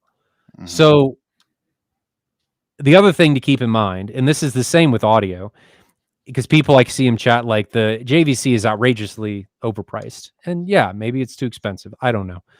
But when you start chasing those percentage points, things get really expensive. Mm-hmm. Really expensive. So you're chasing those diminishing returns. The price does not go down. It goes up. So your returns go like this and your price goes like this. And you have to use it in the right environment to highlight the things that you're paying for. If you're going to take that JVC NZ8 and you're going to put it in your living room and watch, a movie on it on the wall or on a pull down screen, you wasted money because the room is never going to support any of the features that you're buying that projector for. Mm-hmm. Mm-hmm. You've just got you've got to have the right equipment for the right environment, and if it's got to match it. I did offer somebody to have them come out here and we can see one in person. What'd he say? He said he'd have to talk to his wife. That's like a friend saying maybe. And that means no. That means no. Yes. But I did ask. So I'm not trying to run away from this. I want to see it. Sure. Yeah. I want this thing to be successful. We talked about this on... And I don't know if you want to bring his name into the equation, but if he wants to do it, we have quite a few different projectors in Kansas City. We could. I mentioned that. I mentioned that. Could be another little shootout, the 2024 shootout. Yeah, I don't want to mention him because I don't want to throw him under. Not that I would try to, but and it's worth right. I mean, I almost would like to mention him, but because he's had a lot of experience in here. He owned an NZ7, RS2100. We don't have to mention his name until we decide. I'd rather not. You mentioned enough, you're going to figure it out. He owned an RS2100. He owned an Epson LS1200. He owns the BenQ W5800. So he's got some top-end player projectors, and the Valerion's his favorite for what it's worth. Yeah, but he hasn't had any of those in an A/B comparison, and we know how bad the human memory can be. That's all fair. My main worry about this projector is the response that it's getting on AVS just smells weird, right? Everyone is positive about it. And I posed this on my last video that I made, not a live stream, but I posed this on my last video is, why are they telling us this? Why is everybody telling us how good this thing is? And why are so many people getting this projector and then writing about it on AVS? I can't open Facebook without seeing a Valerion ad. I know. As my second ad on my feed. So first ad on my feed. I'm constantly asking myself, why are they telling me this? And I haven't been able to come up with an answer because there is no answer. And it just has me worried that it's going to be another LG, because this is exactly what happened with the LG. I don't even think the LG was this hyped. No, but it was pretty heavily hyped. Yes, it was. And this one is way more hyped. I mean, realistically, I want this to be amazing because it's going to put pressure on the rest of the projector industry to increase. And this is an industry that's really falling the wayside. It's kind because of these things are going to, I mean, with this, as good as displays are and as big as displays are, the industry needs to start pushing lumens. I mean, when we're at the point where I can go get a 83-inch 97 inch is really expensive, but even a 97-inch like OLED, why do I want a 120-inch screen? I need to start pushing 150-inch screens, 160-inch screens. There's a massive impact there, and TVs aren't going to hit that point, but you need a lot of light to light that. So Grave Danger says it's only $2,000. And if I remember right, the LG was not $5,000. It was like $3,000. Yeah, it was closer to 3, maybe in 2,800 or something, wasn't it? It was 2,400, something like that. High twos, if I remember right. So it was not $5,000. It was marked as like a JVC killer for everything that it was bringing to the table. It had all of these numbers and specs, and it's already come to light that some of the specs that were shown on the website were not true, and they've gone back and changed stuff. So I'm skeptical, and I'm worried for the community, for people that are going down this pathway. But hopefully I'm wrong. Hopefully I am wrong. Should we answer some questions? You guys got anything else to talk about with that one? Yeah, I think it might be worth mentioning this. So Classy said it's got a bad reputation with it being an AWL partner sister company, if not the same company. I'm not 100% sure I agree with that. I don't have a huge repertoire of information on it, but I do know that I've been reading on the forums that AWL still manages to do firmware updates for their older models. In fact, they were just talking about like one of the 4-year-old models got a new firmware update recently. So it's not like AWL is a big overseas company. They're big in the lifestyle projectors. They're not a big name in America yet, but they're a big company. And so that's almost like a good thing. In fact, big enough that a lot of the people that kind of in my text chat saying like, why are they doing a Kickstarter? Like, it seems strange that a big company would be doing a Kickstarter. So Classy clarified himself. He says, I'm referring to their performance and business actions of suing those that are negative to them and not overpraising them. And that's not an uncommon thing that's been happening. Look out, Ryan. Look out. Whatever. I'm not saying it's bad. I'm saying I'm skeptical. We're all. It's not just limited to speaker companies. There were a lot of other companies that were doing. So the same sue kind me. Ryan's like, come at me, bro. Bring it.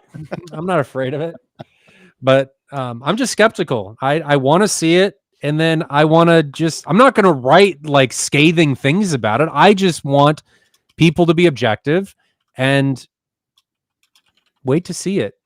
Because measurements are not everything. Like, yeah, they're a big part of it, but there are things that like speckle, like gradients, there's things that you're not going to get from a native contrast number, unfortunately, that I think we need to take a look at. And buying something based on a camera and saying, oh, this is so close to a JVC, why would I spend this amount of money?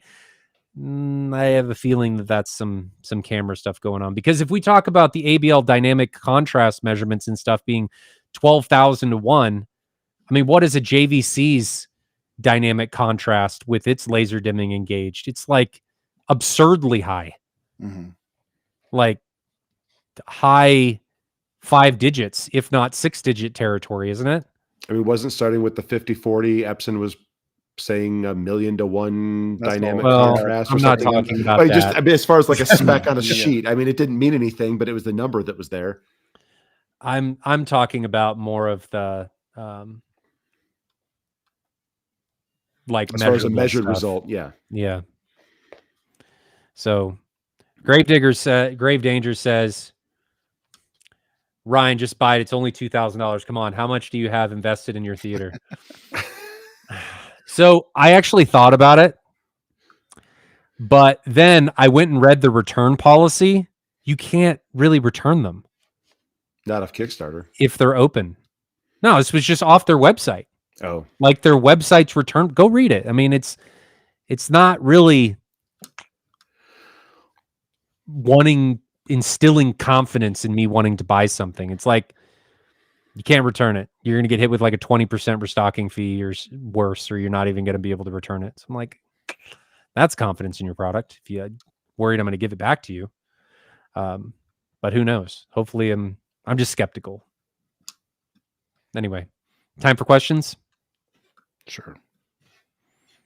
Classy, email me. web@hometheatersavants.com. I'm always open for more information. Let's jump into these questions. So Jonathan asks. I ask? Not me. Yes, not you. I asked Ryan already, but to Jonathan and Bob, any difference between Audyssey Multi-X PC software via miniDSP for sub-calibration or verse miniDSP for sub-calibration? I have 2 JTR RS2s. I still haven't messed with multi-EQX.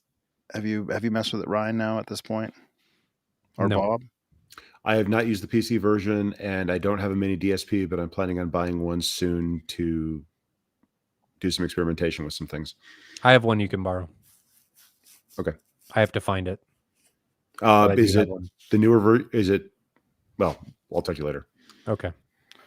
I have the $20 app that I've played with, but it's not the same as the multi-EQ that you're talking about. And I do have a miniDSP, and there's a lot of things you can do with miniDSP. And from what I read, multi-EQX is pretty similar. I don't have a good answer for that. I just don't have the experience to say. I don't have enough information to be able to provide a good answer, unfortunately. Maybe we should buy the app and see what happens. I don't have a platform to be able to do it. Jonathan has 2 platforms now to be able to do it. It's true. That's 6800 and the AV10. If you guys can just start questions as they come in, I'm going to stay in the question area. So sorry, Jonathan, we don't have the confidence in experience with the multi-EQX PC software to be able to give you a good answer, and I don't want to talk to something I don't know. So White Glove Review says, hey, Jonathan, you were right. NX6000D shipped yesterday. Is there anything I need to do to break in the Ultimax 2s before putting them in their enclosure? Yeah, I mentioned what to do in chat, but I'll repeat it on the air. He should do a open air excursion test. You don't have to drive it to the max output, but you should get those drivers moving pretty good just to make sure you don't have any coil rub and make sure you don't need to return them. After you've done that, put it in the box. If the box is properly sized, let them have it. On your NX6000D, I would limit your output to about 1750 watts per channel with the there's a limiter in there. Set it to 4 ohms, and then change the limiter down to about that 1750 watts. That'll keep your NX6000D from power cycling. If you overload the amp, it'll try to pull too much power and it'll just reset itself. It takes a few seconds. It's not good in a movie to have your bass just cut out completely at a high output. So just limit it and you won't have that problem. Other than that, let them have it, man. Go for broke. You're not going to hurt anything. There's no break-in period you have to worry about with that kind of stuff. PK Hamu 2005. Is Dolby Vision implementation better on an OLED or an LED panel? DV usually makes pick darker than HDR10, so a brighter LED panel make it any different? I think this is what we talked about with Dolby Vision just being not as bright. And I think that is due to it maintaining the contrast and pushing and getting the detail, having and maintaining the spectral highlight brightness without increasing the brightness for the entire frame and blowing things out. So this is part of the issue with high performance tone mapping, or better than what people are potentially used to, is they mistake a higher contrast scene for being dimmer and they gravitate towards the brighter one, even though it's blowing out and losing content or detail. So I think that's what's happening, PK, is that you're potentially misconstruing the brighter scene and loss of detail and liking it. Not that there's anything wrong with that, versus the Dolby Vision one, which is darker, but is actually maintaining the contrast of the scene and you're seeing more detail and maintaining the brightness through the spectral highlights. So normally you'd have to bring down the brightness of the spectral highlights or overall in order to get the same level of detail that Dolby Vision is giving you versus HDR10. Anything to add? Okay. Suspect. Question. Tactile bass, smaller sub 12 or 15? Almost hitting X max, violent shaking. Oh, he's saying, should I get a 12 or a 15? Almost hitting X max, violently shaking, or 21 or 24 sub, lots of power and headroom, hardly moving, having to walk up and touch it? What is more impactful? I have an opinion on this, but it doesn't have to be the only one. Do you guys have an opinion? Yes. I want to hear Jonathan's. So mine is going to be just in the relative nature of very near field. So you guys know that I have near field subs behind my chairs, directly behind the chairs. And I've talked to and even experienced myself with smaller sizes. If you can get those drivers very close, the more the drivers are moving, the physical cone is moving, you're going to feel that more than if it's just loafing. And I'll give you a very specific example. One of the guys that came over to my house for M-Wave was telling me a story that he had 15s behind a seat as near fields, and he thought he wanted to go to 24s. So he upgraded to 24s, and when he put the 24s in there, he had very little feel, because by the time he got them up to the volume that was comfortable, the drivers were just barely moving. So there wasn't, and by the 15s, to this exact point, the 15s were really jumping. The driver cone is really jumping, and that there's like a particle velocity basically that's happening. If there's a thread on AVS forum that talks about this a lot, and there's guys that have kind of tried to figure it out. Effectively, if the driver's very close and you're looking at for the feel, like you're implementing it for the feel, then you want that extra cone movement. If it's across the room, I'm not sure that you're going to be like gaining that much by having it move a lot. And you're probably better to have the headroom of the larger sub. That'd be my take. What do you think, Ryan? I want to hear if Bob has anything. Bob, you got anything? I mean, I have not had I guess I've had it for almost a year now. I have a near field sub that might look remarkably identical to a near field sub that Ryan used to have. It got rehomed. Could be related. And I have I only have two subwoofers at the moment. Will change sometime soon. Dramatically, I hear through the grapevine. Yes. Maybe dramatically. No, there's no maybe. Yeah, it's going to happen. So I mean, right now I have two subwoofers that they're Paradigm subs. They've got each one has 6 8-inch drivers. And so while I can technically be flat down to 13 hertz, there's the question of what dB that's at. And no, I can't hit 105. I can't hit 100. I don't think I can even hit 100. I get a lot of room gain. I've got like 17 dB of room gain because of the length of my room down low, but it cuts off at 13 hertz. You can feel an impact from that a little bit, but having an 18 behind the couch and shaking the couch is a much more impactful experience. You can tell when it's on, But if you turn it up too much, I don't like that sensation. Having experienced not near field dynamic impact at Ryan's multiple times, there's no subs that are touching the couch or within, a couple feet of it, but that couch still shakes from subs across the room. Yeah, but technically the 50 is a near field. Well, but it wasn't on, earlier this week, and the couch was still shaking. Well, yes. Yeah. On one processor versus the other one because of the way it was doing stuff. Yes, I would agree. So on the one, the couch was still shaking quite well with just the 21s and the 32s. Now the 50 is a different animal. Yeah, I agree. So tactile bass, I agree with Jonathan. It depends on where the subwoofer is going to be and what its use case is going to be. If it's not a near field, I'm going to say the larger the driver, quality driver, the better it's going to be.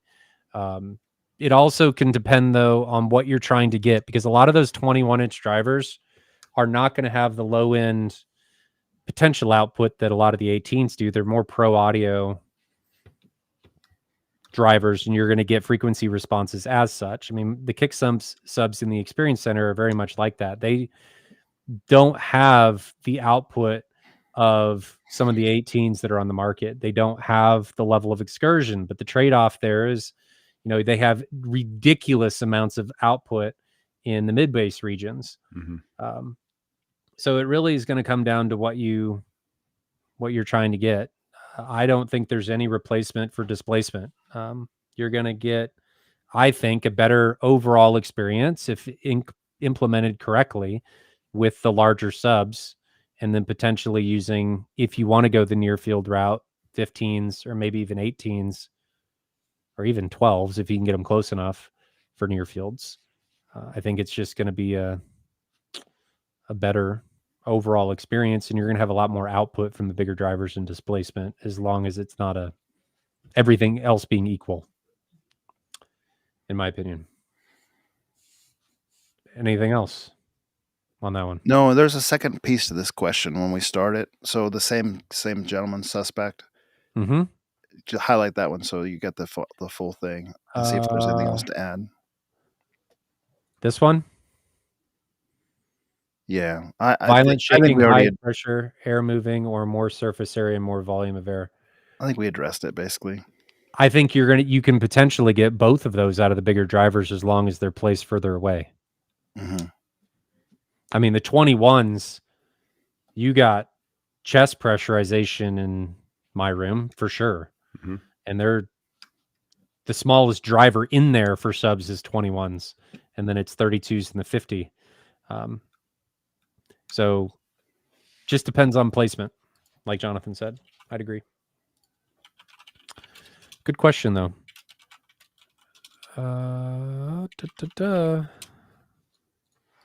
Medi Teely, I have a quality power strip. Do you guys use any of the power conditioners in your system? And if so, any recommendations for under $600?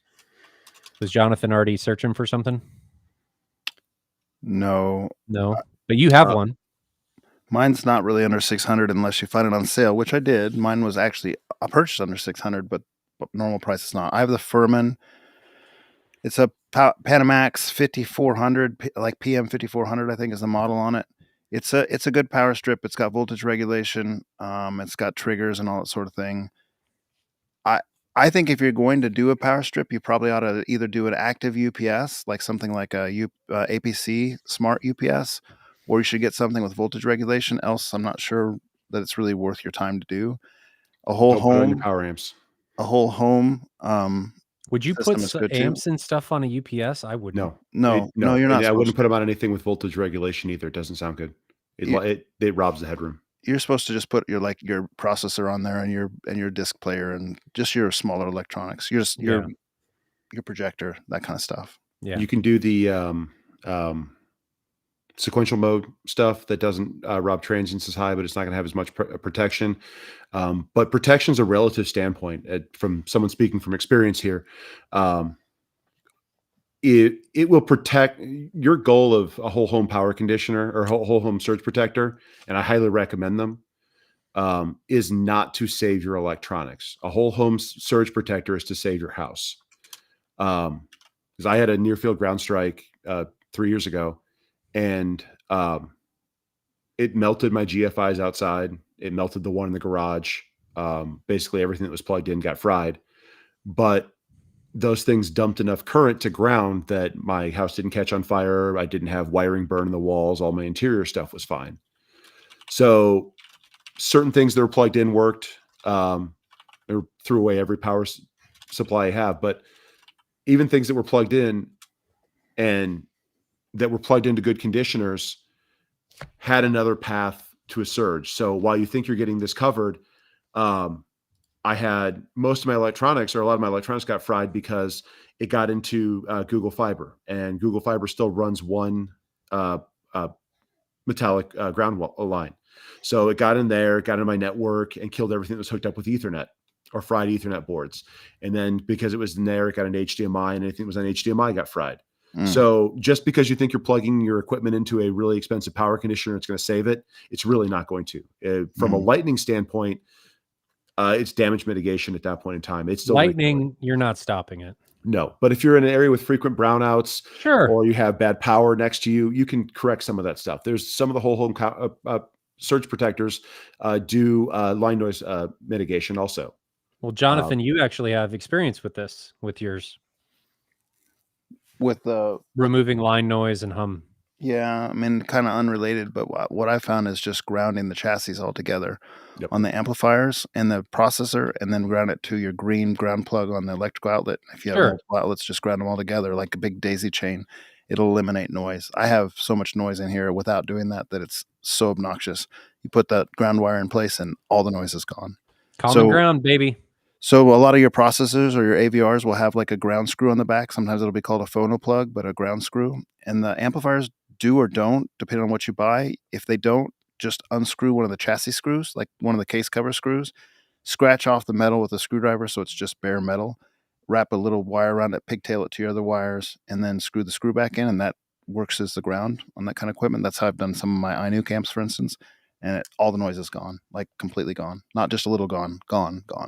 So that works well. Cool. Good question, Mitty.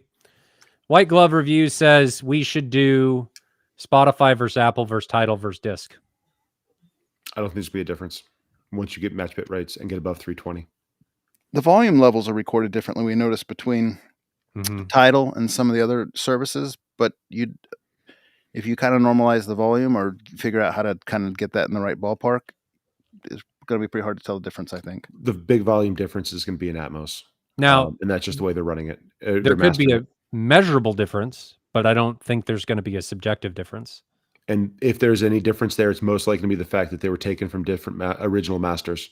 Yeah, that's part of the one of the variables you can't get over. Like, we have no idea, potentially, unless you're on Tidal or something, what the mastering was in Disc. Like on Apple and Spotify, I have no idea. I don't know what the mastering is. So one thing to note for your audience, and I have a little short on this, but your Apple TV by default does not use lossless, and you can switch it to lossless under the Music app. If you go into settings, you go to the Music app, you open it up, it's by default Apple audio codec. I don't remember 320 or something like that. I can't remember the exact bit rate, but it's lossless, and it's lossy. You can switch it to lossless with just a toggle. So if you have an Apple 4K TV, make sure and do that. Good question or good suggestion. Nicholas Benfredge says, how would 4 RTJ18 subs compare to 2 JTR RS2s? It's going to depend on where you have them put. Because if you stack 2 RTJs on top of each other, then you have 2 RS2s. I would say don't go chasing this, because you're talking 4 single 18s versus 2 double 18s. You still got 4 drivers, and the drivers are going to be remarkably similar. Mm-hmm.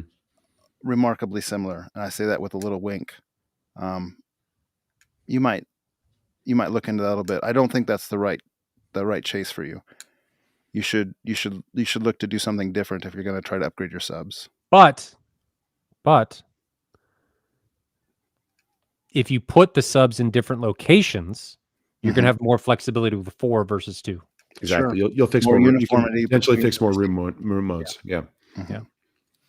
But the RTJs are really designed. Their main benefit is that they're a little bit smaller, and they are they're passive, right? You need external amplification, which they do provide. It would go in the rack or in a different location, so you don't have to have power in that location. So that is a benefit. And the amp that they come with has DSP for those subs built into them, doesn't it? Yes. Same as the JTRs. Yeah. Yeah. The JTRs are just going to have plate amps. Nicholas then asks, Jonathan, what chairs do you have? So these are actually purchased from Alibaba, an app, and they're Chinese chairs. They're made by a company which is eluding me right this second for some reason. Let me look it up real quick. They're a big provider. They actually are behind the label on a lot of chairs that come into like Nebraska Furniture Mart. Jonathan did a lot of research on these chairs. He talked about them for a long time, and then we were all worried he was going to get ripped off. And I was worried for that matter. Why am I not thinking of the brand name of these chairs? What's wrong with my brain tonight? I can't think of it either. Archaea low back chairs. I'll find it. Low back chairs. Googling himself. I am. Model. Here it is. Manwah. I don't know why that had left my brain, but it had Manwah. MANWAH. And again, they're a giant.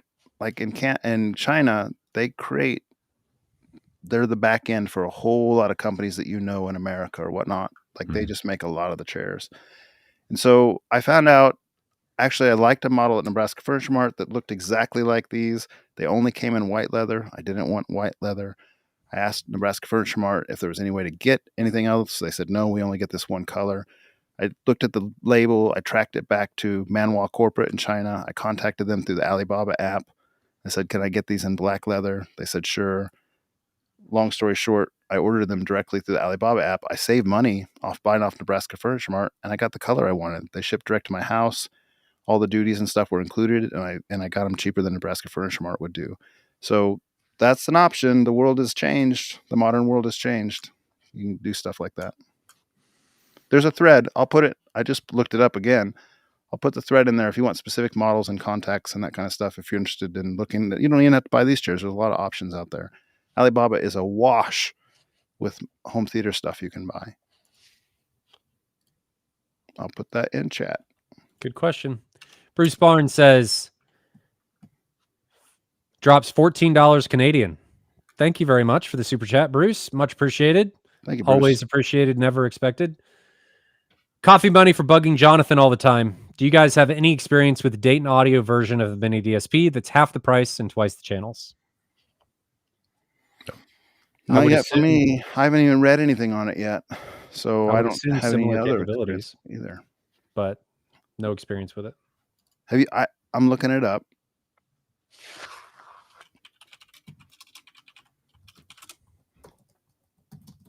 Let's see if I can even find it.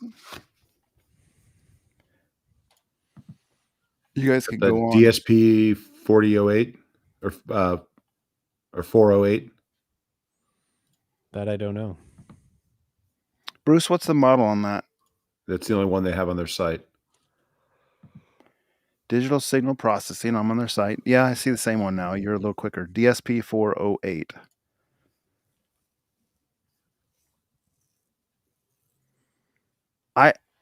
As a general rule, I like Dayton Audio stuff. They've been proven out over many years to make pretty good quality things. So, at its face value, it's probably okay. As far as usability compared to miniDSP and something, I have no idea. I haven't used it or haven't read a single review on it yet. Be a good one to try. Crossovers. It's got a couple different types. The advantage to what the miniDSP is that you can get direct on it. I don't think it looks like you can get direct for that if you wanted to go that route. Yeah, not sure. A good place to go for that, Bruce, would be AVS forums and just like search for a thread or create a thread and get some feedback. There's, you know, so many users there. Someone's bound to have some experience with exactly your question on that. Good question. Sorry, we don't have any more information on that. Mhm. So Daniel's chiming in on the conversation that we had earlier about the subs. He says, "Hey guys, chiming back in on a previous inquiry I had. Actually, this is something different.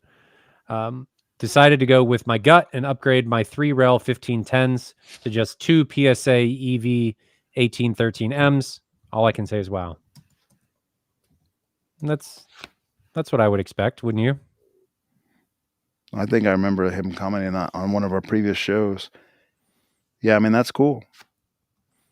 You went to kind of that top class, so enjoy it, you know. Welcome. Yep. 1813. A lot bigger sub. A lot more power, a lot more surface area, just a lot more. They had 18-inch BNC driver. Yep, that's a nice driver. On that previous topic, Ryan, before you do this one, come back to that one. This gentleman, Daniel, said he's used that Dayton Audio one. I guess. Wait a minute. Did we lose it? Here it is. This is the one I'm trying to show. Oh, sorry. Oops, sorry. I've used it for years. I also have miniDSP. Problem with the Dayton is nothing under 20 hertz. So if you're doing sealed subs, that might be kind of a bummer. If you're trying to do tactile transducers, that might be kind of a bummer. But you know, if you're doing ported subs, it may not even matter. Under 20 hertz is hard. It takes a lot of processing power, and that's why there's a limitation in hardware and some audio EQs getting down that low. So not surprising.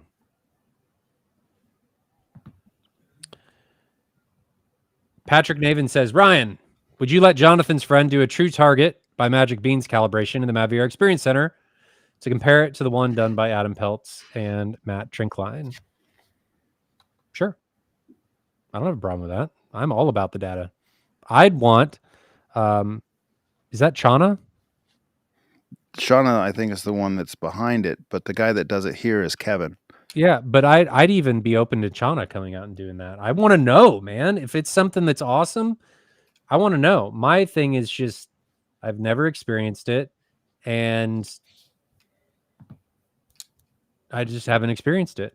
I don't think I've ever talked necessarily ill about it. It's just yeah, I'll just leave it at that. So I'm open to it for sure. I'm always open to stuff like that. I bet Kevin would like to explore that if Chana won't, because he enjoys showing that off, and it's pretty cool software. May have to limit the room though, because that may take a while with all of the speakers and subs, and sometimes it gets a little complicating for solutions like that. I say it's Joe and Tell. Joe and Tell. Okay, thanks, Patrick. Yeah, I'm open to that. So if Joe and Tell, do you hear about this? I am fully open to that. Make that happen to have that calibration done. I won't say that I will publicize a comparison, but I will say that we can talk about the results of that in the room. Yeah, totally open for that. Daniel P., I think this is going back to the comment about his PSAs. I expected a jump in performance, but I thought losing my third near field would leave me wanting more, but so far it has made up for all three of the rails and then some. Yeah, that would be to be expected. What do you guys think? Yeah, very good. Yeah.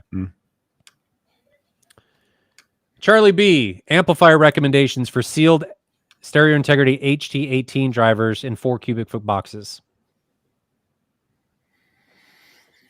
I have my old fallback. What do you guys got? You're going to go iNuke? I'm going to go NX6000D, especially at that $450 price they got. And we're coming up on a holiday, and I guarantee you can get 15% off on the holiday if you just call them. So Musician's Friend has them for $450.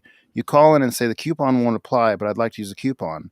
The customer service agent you talk to in person on the holiday day, they'll answer the phone in person. We'll say, sure, I'll rack that up for you.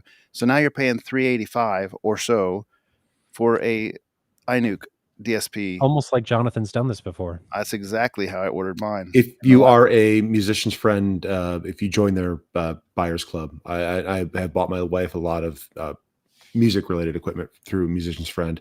They will give you there are the possibility for additional discounts, sometimes over the phone if they're available to them, and they do have like members exclusive discounts that come out fairly regularly. So they are a good place to purchase equipment from. I'm not a member, so I don't know if there'd be a better discount or not. That might be worth checking out. You could even ask the sales rep. But I just the really cool thing they, about Musician's Friend is if you're in Kansas City, ground shipping is usually the next day because the warehouse is in town. And those things are supposed to be shipping in November now. And I saw in the comments one guy said, well, it might have been the one that we favorited in here. We'll come up to, but he got his. So they're shipping out now. So you're not even at a long wait. It's a great time to buy that amp, and it's a good amp for those kind of subs. I just don't like how loud they are. Aren't they loud amps? The fans? No, they're not that loud. I mean, they're not silent, but they're not loud. Mine never ramp up.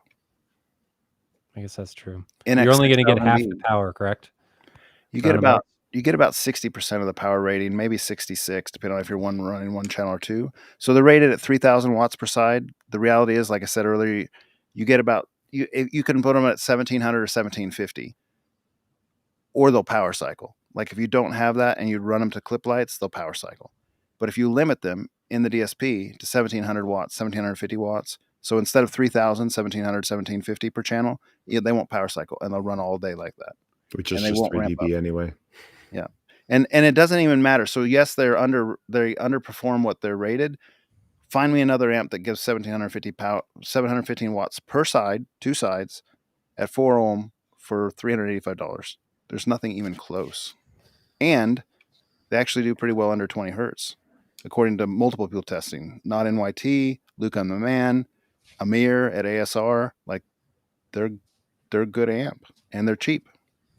And they were not that long ago $750.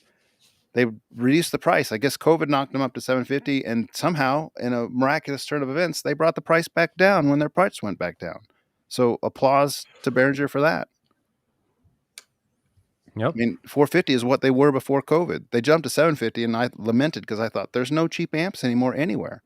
And then Behringer stepped up. So, yeah. I heard your call. Jonathan with the amp light. Bring me cheap amps. They heard your call. Last question of the night. Kavian Muragatas says, hey, building my theater right now, and I'm getting the LS12000, but I keep seeing the NZ800 and the Sony 6100. But if I have to shell out the money for the projector, I won't spend on speakers as much. What would you guys do? Jonathan, I already know what you would do. 6100. I haven't seen that. Have you seen one yet? I've seen the new one, the big one. Did they change much between the last gen and this gen? It is different. It's got 4K 120 now. They got rid of like the funny wonkiness that can happen on edges. That's fixed. It's a good projector. Is it like 15,000? Is it in line with the NZ800? I think it's around there. Yeah. Yeah. It has, so it's got the best latency of all of them. Like it's single digits, if I remember right.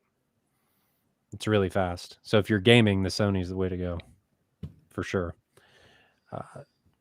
The last one I saw was the one that had the pre-production sample of the last generation one. Yeah, but that's not really fair. That's why I can't make any comments on the current Sonys because I haven't seen one. Right here. Valerion. But the cough. I mean, realistically, if you're just building out your theater right now, my biggest thing from like having done it in the past would be, are there other people's you can go see? Are there other rooms you can experience? If so, do that before you spend a lot of money on yours, because you will probably want to make changes. And what you think you wanted might not necessarily be what you wanted when you get done. And the people you go look at might be horrific influences on you and make you want to go in a completely different direction. I feel like I'm being called out here. I don't. What? No, never. Could be. But I mean, projectors change and they change very quickly. As far as like the latest bleeding edge features on them, and you pay a lot to get to that next tier. I started off on a 5040 and I thought it was great. And I was really happy with it. I moved to an NZ8. It's an amazing projector. I love it. But it's got its limitations too. I've got it on a mid gain. So on a 1.3 gain, non-acoustically transparent screen. At 120 inches, I think it's perfect. I'd be questionable going to 135. I don't think I'd be happy on AT because I'd be losing some of that brightness that I've unfortunately gotten used to now. So paying all that money to get incremental upgrades, especially at the expense of your audio side, I don't know if I do, because the audio side is going to stick around. Most likely you're not going to wind up changing your speakers frequently, but projectors, that might happen a lot more often. It depends on what you're going to buy in the speakers, but pulling $10K out of your budget or more to upgrade the projector at an early stage, unless you're already picking top tier speakers, I don't know if I would do that. What about the middle ground of the QB1000? The QB1000 looked great when we saw it, but it did not look, again, at the prices that they're at right now, I don't think it was a reasonable reason. I don't think there was a good reason to upgrade to it over the LS12000, unless you want the additional motion. They're really close. Jonathan? Yeah, I mean, I just kind of decided I'm not going to be spending $10,000 or $15,000 for a projector anymore. Like, that's just my own personal decision. So I'm more in like the 5,000 or less ballpark. LS12000 is probably a great choice in that area. I personally wouldn't spend the extra on the NZ100 because I think you're so far into the realm of diminishing returns at that point, but teach their own. I mean, you already knew what I was going to say there, but if you're in a fully blacked out bat cave, I mean, like my room was not when I started, but it is now. And you painted everything black and you got a new black couch and you have dark carpet and you only put black blankets on your couch and put electrical tape on your teeth. And I have electrical tape over every blue LED on my things that are sitting on the floor because it bugs me really bad. But if you're going to go through that extreme, there are noticeable improvements that you're going to get out of, JVC with the really high contrast. I don't even think you have to do that to have a noticeable difference in native contrast. No, like but the NZ800 is technically, no question, a better projector. But if you're going to take it, you're going to throw it in a living room with white walls and a white ceiling, and you're really going to hamstring yourself. Yes, I'm just taking the approach that unless you're Jonathan and hate PWM, the NZ800 is, by all accounts, a better projector. Like, it is. It's not the NZ7 where it had worse anti-contrast. Every single spec, with the exception of, subjectively, the laser dimming isn't as good. The motion isn't as good. But if you're talking like anti-contrast, native contrast, dynamic contrast, all that stuff, better on the NZ800. It's native 4K. It's got 8K shift. The tone mapping's better. It is, by virtually every account, a better projector. Does it have HDMI CEC? No, but I like that. But it's 3 times the price point. Yep. So those are the things that you've got to ask yourself. How much is that fidelity increase worth? To some that are videophiles, it's absolutely worth it. But I did this poll a while ago in the AV Experience Facebook channel, which if you're not a member of, you should join. It's just we try and stay on the objective side of things. I asked, what do you value more, video or audio in a home theater? And I don't think we got anybody that said video. Everybody said audio. And to me, it's the audio. I love video, and I think there is putting the two together creates a great experience. Yep. But it's mainly the audio that conveys emotion, right? It's very rarely do you cry when you're looking at a photograph, but it's a lot more common to cry when you're listening to somebody sing. Right. So it's the audio, for whatever reason, that us and humans have a tendency to have an emotional relationship with a lot more.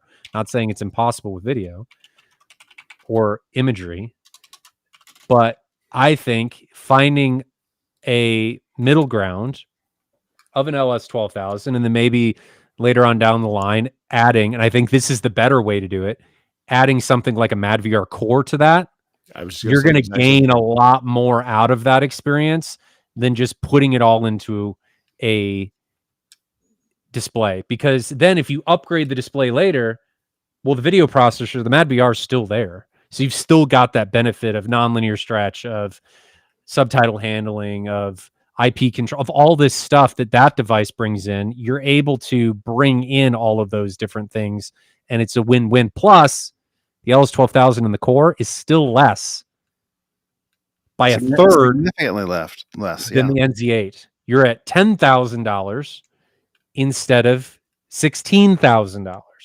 And the LS12000 and the core is approaching the point of the QB. The only worst part at that point is, I think it's technically worse than ANSI, but the main one is native contrast. But everything else is much, much closer, if not in the LS12000's favor, than from what the core brings into the equation.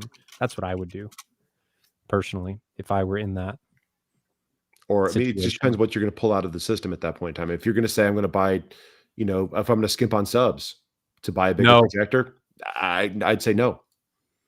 If you're going to spend more money, then, well, maybe you might want to, you could consider that. But if it's at the expense of something else. If all of you were going to buy an acoustically transparent projector screen, what would you buy? We looked at those samples at your house a month ago. Mm-hmm. The Neo and the Sievertson 4K were both really good. We did not have the XY sample, and I've still forgotten to order that. Did we have the center stage? We had XD, yes. That's the one with the diagonal coarse grain. That feels a little more plasticky. Mm-hmm. So they look very. There's with Ryan's room and the amount of light output he gets. They look very different compared to how they're going to with much less light output. It's like looking through a screen door. Certain artifacts become much more apparent. It becomes much more apparent that you don't necessarily see on lower ones. Like I couldn't see the same effects at home on my projector. Jonathan has the center stage, doesn't he? Yes. And it works phenomenally well. You run into a limitation of that material because it is a coarser grain, like it's a coarser weave than a Neo. And the Griffin in my room's at 300 nits. So you can see it. But with something like an Neo at the wrong bias cut. But the NZ8 or like an LS12000 looks phenomenal on a center stage XD. Unless you're in Jonathan's room, and then it looks terrible. I will tell you one other thing. If you've got young kids, the Seymour XD has the added benefit of being like almost like a plasticky coating over the thread. That is true. I mean, you can literally. I've had fingerprints on it, Cheeto prints on it. I've had friends that have had that kind of stuff and had to throw away their screen because a normal screen you can't get that out. This is completely like washable with soapy water. So I mean, like I've even had somehow there's some blood on it. I think my kid must have smashed a bug on it or something because there was blood on the screen. It's best I could tell, and it came out like without any. It's not even hard. Like it wasn't scrubbing on it. I just rub it off because it's plasticky. Yep. So it's a coated screen, so it's not going to get into. That's something to consider if you got kids or animals or something that might make a mess on your screen. But the weave, like they say, the Seymour XD, which is a material I have, you can see the weave from 10-ish feet, depending on your vision. 10-ish foot is kind of average. I sit at about 11 or 12. I don't really see the weave, but I have some friends like Tim, for instance. He says he can see the weave from my seats but he's got eagle eyes. So there's that. Where the Neo or the Severson, like you were talking about, those you're not going to see the weave because it's so small. It's very small thread. But NZ800 with a 150-inch Seymour XD, I think that'd be a great. Yeah, it'll be fine, and I get a little bit added bonus. You'll get a little bit added bonus from the higher gain on that XD. Yeah, I mean, alternatively, if you do want more light because you're already going to be really light limited on that size screen at AT, you could go microperf, and you can do the. Well, there's a couple different ways around it. You can do Seymour does like a micro perf or something now that's less visible. Yeah, Stewart has one too. Stewart has one. Yeah. And there's a couple different micro perf options, and they'll be higher gain. I mean, they'll be over Unity because you can take a 1.3 gain screen, micro perf, and they come out to like a 1.1 or something, I believe. It's like a 10% loss. And you'll get positive gain, and that's a lot. When you drop to those Weave AT screens, you go to what, like a 0.7? The Neo's 0.8, but yeah. But you're taking your, so on with a NZ8 on that 120 inch screen, I get 250 lumens or something by the time I'm running in high with gain. Nits, you mean, not lumens. Or nits, sorry. Yes, nits. Nits. But I've got an NZ8 with 250 lumens. But if you take that and you cut your gain in half by going to a 0.7 AT or 0.7 AT screen, now you're at 100. And then you make it bigger and you're going to be at 75. But that's not necessarily bad. It's either. Not bad. It's just what you've been exposed to has changed your subjective opinion. I used to watch all the time at about 100, 120 nits. Bob told me forever that he was like, I only use my projector in low because it's too bright. And then the next time I talked to Bob, he's like, I'm watching at 250 nits in high mode only. Yeehaw. It's your fault. No, so I did. I've got 1,800 hours on my, maybe even a little more now on my NZ8. And I would say 1,700 of those hours are in we're in low laser or 15% after the update. But that's also a lot of gaming hours. And I generally game at a lower brightness because it's longer term, continuous stare, less blinking, and it's more comfortable to sit in light environment on a lower bright screen. But when I'm watching a movie, I'm liking it significantly brighter now. 300 nits. That's going to be the new CDA recommendation for level 4. I can't not say that I'm not targeting 300 nits on a very big acoustically transparent screen. It changes the ball game a bit. It doesn't look the same when you watch it after having seen some of those big spectral highlights. The experience is totally different. Godzilla breathing laser in your face just is not the same. So Classy Tech actually brings up a really good point. I'm glad I caught this. He says he just calibrated an NZ8 on a Center Stage XT 140 inch. Came out very good, but would not recommend the color filter from the light loss. No, and that's never. Something that I definitely agree with. The light loss on the lasers is very different than the light loss on the bulbs. The laser light loss using the filter, and this is the filter that comes down. It's actually a filter that comes down in front of the light element. And it's 20%. No, it's more than that. Is it's it more? 30. Almost 30. So you're gaining a little bit in the gamut, but it's not worth the light loss, man. I mean, if you take, let's say you're at 100 nits without it, and then you put that down, you're at 70. So I just do not think it's worth it at all in any way, shape, or form. And he commented about the low noise there on 46% laser. You've got, once content starts playing, you can't hear the difference. Yeah, I wouldn't. When you're in a quiet part of the scene or in between scenes or something quiet, yeah, you can hear it. But as soon as anything starts happening, you can't tell the difference. I have a speaker power amp sitting on the floor, just a little standalone one, not one of their bigger ones that I'm using to power the nearfield right now. And that thing has like a turbine whine fan in it, and it only runs intermittently. And when that thing turns on, it's screaming. But when the movie's playing, you barely can hear it. Yeah, I'm like the Christie when it turns on high fan. Sounds like a server cabinet in the back of your room, but it doesn't turn on unless you're trying to hit 800 nits and like you're standing in front of a car headlight. Was there one more question? That's all I got. Looks like the chat's kind of slowed down, so it seems like a good ending place for now. But I think that was, thanks for bringing that up, Classy Tech. Those were good ending tidbits to go with that conversation. Should we just get classy on stage? Maybe. If we want to talk about video, he could just be a really good liar. No, I think I know who Classy is. And if it is who I think it is, he knows what he's talking about. So, anything in closing? Do we want to go back to the 20K room and stuff next week? I think so. That sounds like a good topic. Okay. Bob, are you joining us? That's up to you guys. You let me know. Okay. And sooner than 10 minutes before. Yeah. Well, I told him he knew already. I knew already today. I just didn't have a link until 2 minutes before. It's just my thing with it's always my thing. It's always my problem. And it's better than last time where it was an hour and a half late. Yeah. Well, that was my fault probably again in that one. Bruce Barnes says validate. Yeah, absolutely. I'll have to do homework if that's next time. Well, yeah. Jonathan, the idea is, I hadn't done homework.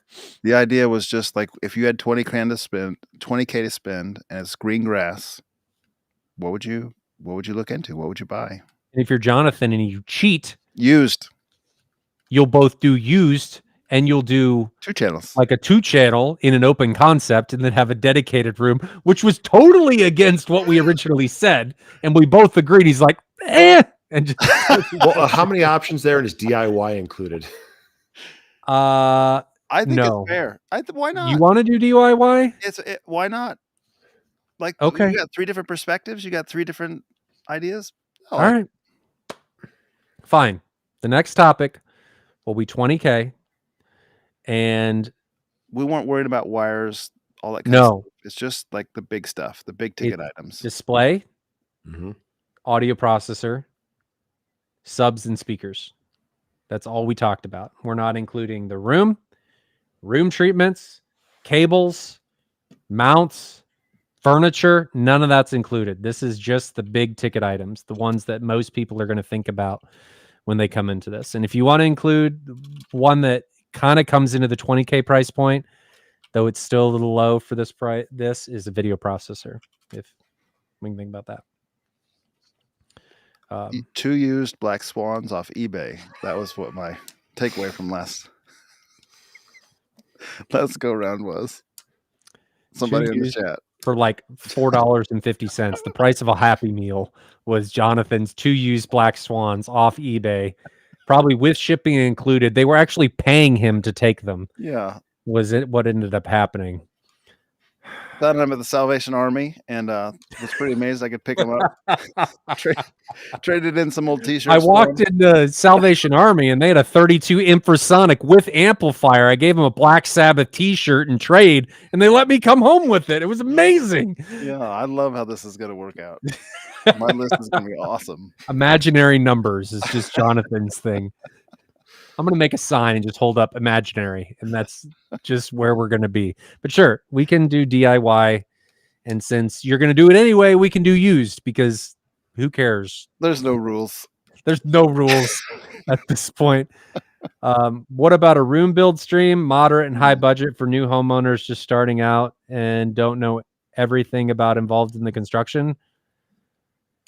We could potentially talk about that eventually, like more of what we would do in a particular room, given a average space. Like if you had a rectangle or a square, what will we do? We can combine that with these price points, maybe. I think that would be good. We'll get there. Good idea. The more we can help or put that mislead the industry. Put that in our backlog. We'll get there eventually. Things are going to slow down probably a little bit with the holidays, I would imagine. But we'll see. Are we ever going to be able to get back to Sunday? Not right now. Well, I know not right now. Well, not you and Bob can do it Sunday. I can't do it Sunday. Yeah, we didn't want you there anyway. Bye. Okay. Well, we will we'll go from there. So 20K next week. No rules. Only the major equipment. And we'll see what happens and what sticks. Okay? We'll see what And it's more kind of my fun to see what the audience recommends too, because you got those guys opining their choices, and we can kind of broadcast that and talk through those too. It's Well- horrifically subjective on this, and it's things that you've been experienced to, because you're not going to go out there and recommend things in that you've not played around with. And there's so much gear out there that Exactly. Jonathan's just going to start double stacking Behringer PA speakers. It's the exact same thing. I had it 5,000 times 4. More 4 times the yellow stickers. you're going to make a line array of them. Go. Yeah, that's Oh right. God. I'm just imagining Florida Steelers. lines of the yellow stickers. Please don't. It's one of the ugliest speakers I've ever seen. But you put it behind a screen. What do you care what it looks Yeah, like? exactly. I get, but then what do you use for your surrounds? You just going to have screens as walls? Is that all you're? That's an interesting concept. Yes, I mean, what are your walls, Ryan? Just center stage XD screens. But you could do. I mean, if you're going to do velvet all around or an AT velvet, I mean, why do I even need to paint the boxes? They can just be plain MDF. Well, I don't even need to include. You could. There's contrast benefits and stuff because light can go through and reflect back. So there is potentially benefits there, but we'll talk about that another time. Just paint the whole thing in Duratec, right? Yes. Totally unnecessary. Okay. Till next time. It's been a good evening, gents. Yep. I don't think I've got anything else. Bob, you need to wear your red shirt next time. Then you guys are going to have 2 different colors on, and I'm going to be the person who's in the red shirt. We should always coordinate. Ryan and I will always have the same color, and whatever Bob is, it will never be the same. You have to guess. And then just randomly Bob gets it right. Oh Man, that would be good. That would be good. But anyway, guys, I think we'll wrap it up there. 20K next week. We're going to try for Friday. It always gets moved around anyway, so I'm not promising anything. Because it was like, 2 minutes before yesterday, and Jonathan texts me and goes, I worked till 11:30 last I just finished working, and I responded and go, And then I got called forgot. back in. Because it wasn't scheduled. And I had just gotten the laptop going, and I was all wrapped up and stuff. So anyway, I keep saying this is going to be it, and we keep getting derailed. It is it. Now it's it. So, guys, until next time, stay safe out there. Thanks for joining me, guys. It's always great having you here. 20K next week. You guys got anything in closing? Nope. Okay. Now. Have a good one, guys. We'll see you guys next Friday, Saturday, or Sunday. Never know. I'm going to try and schedule it, but stay safe.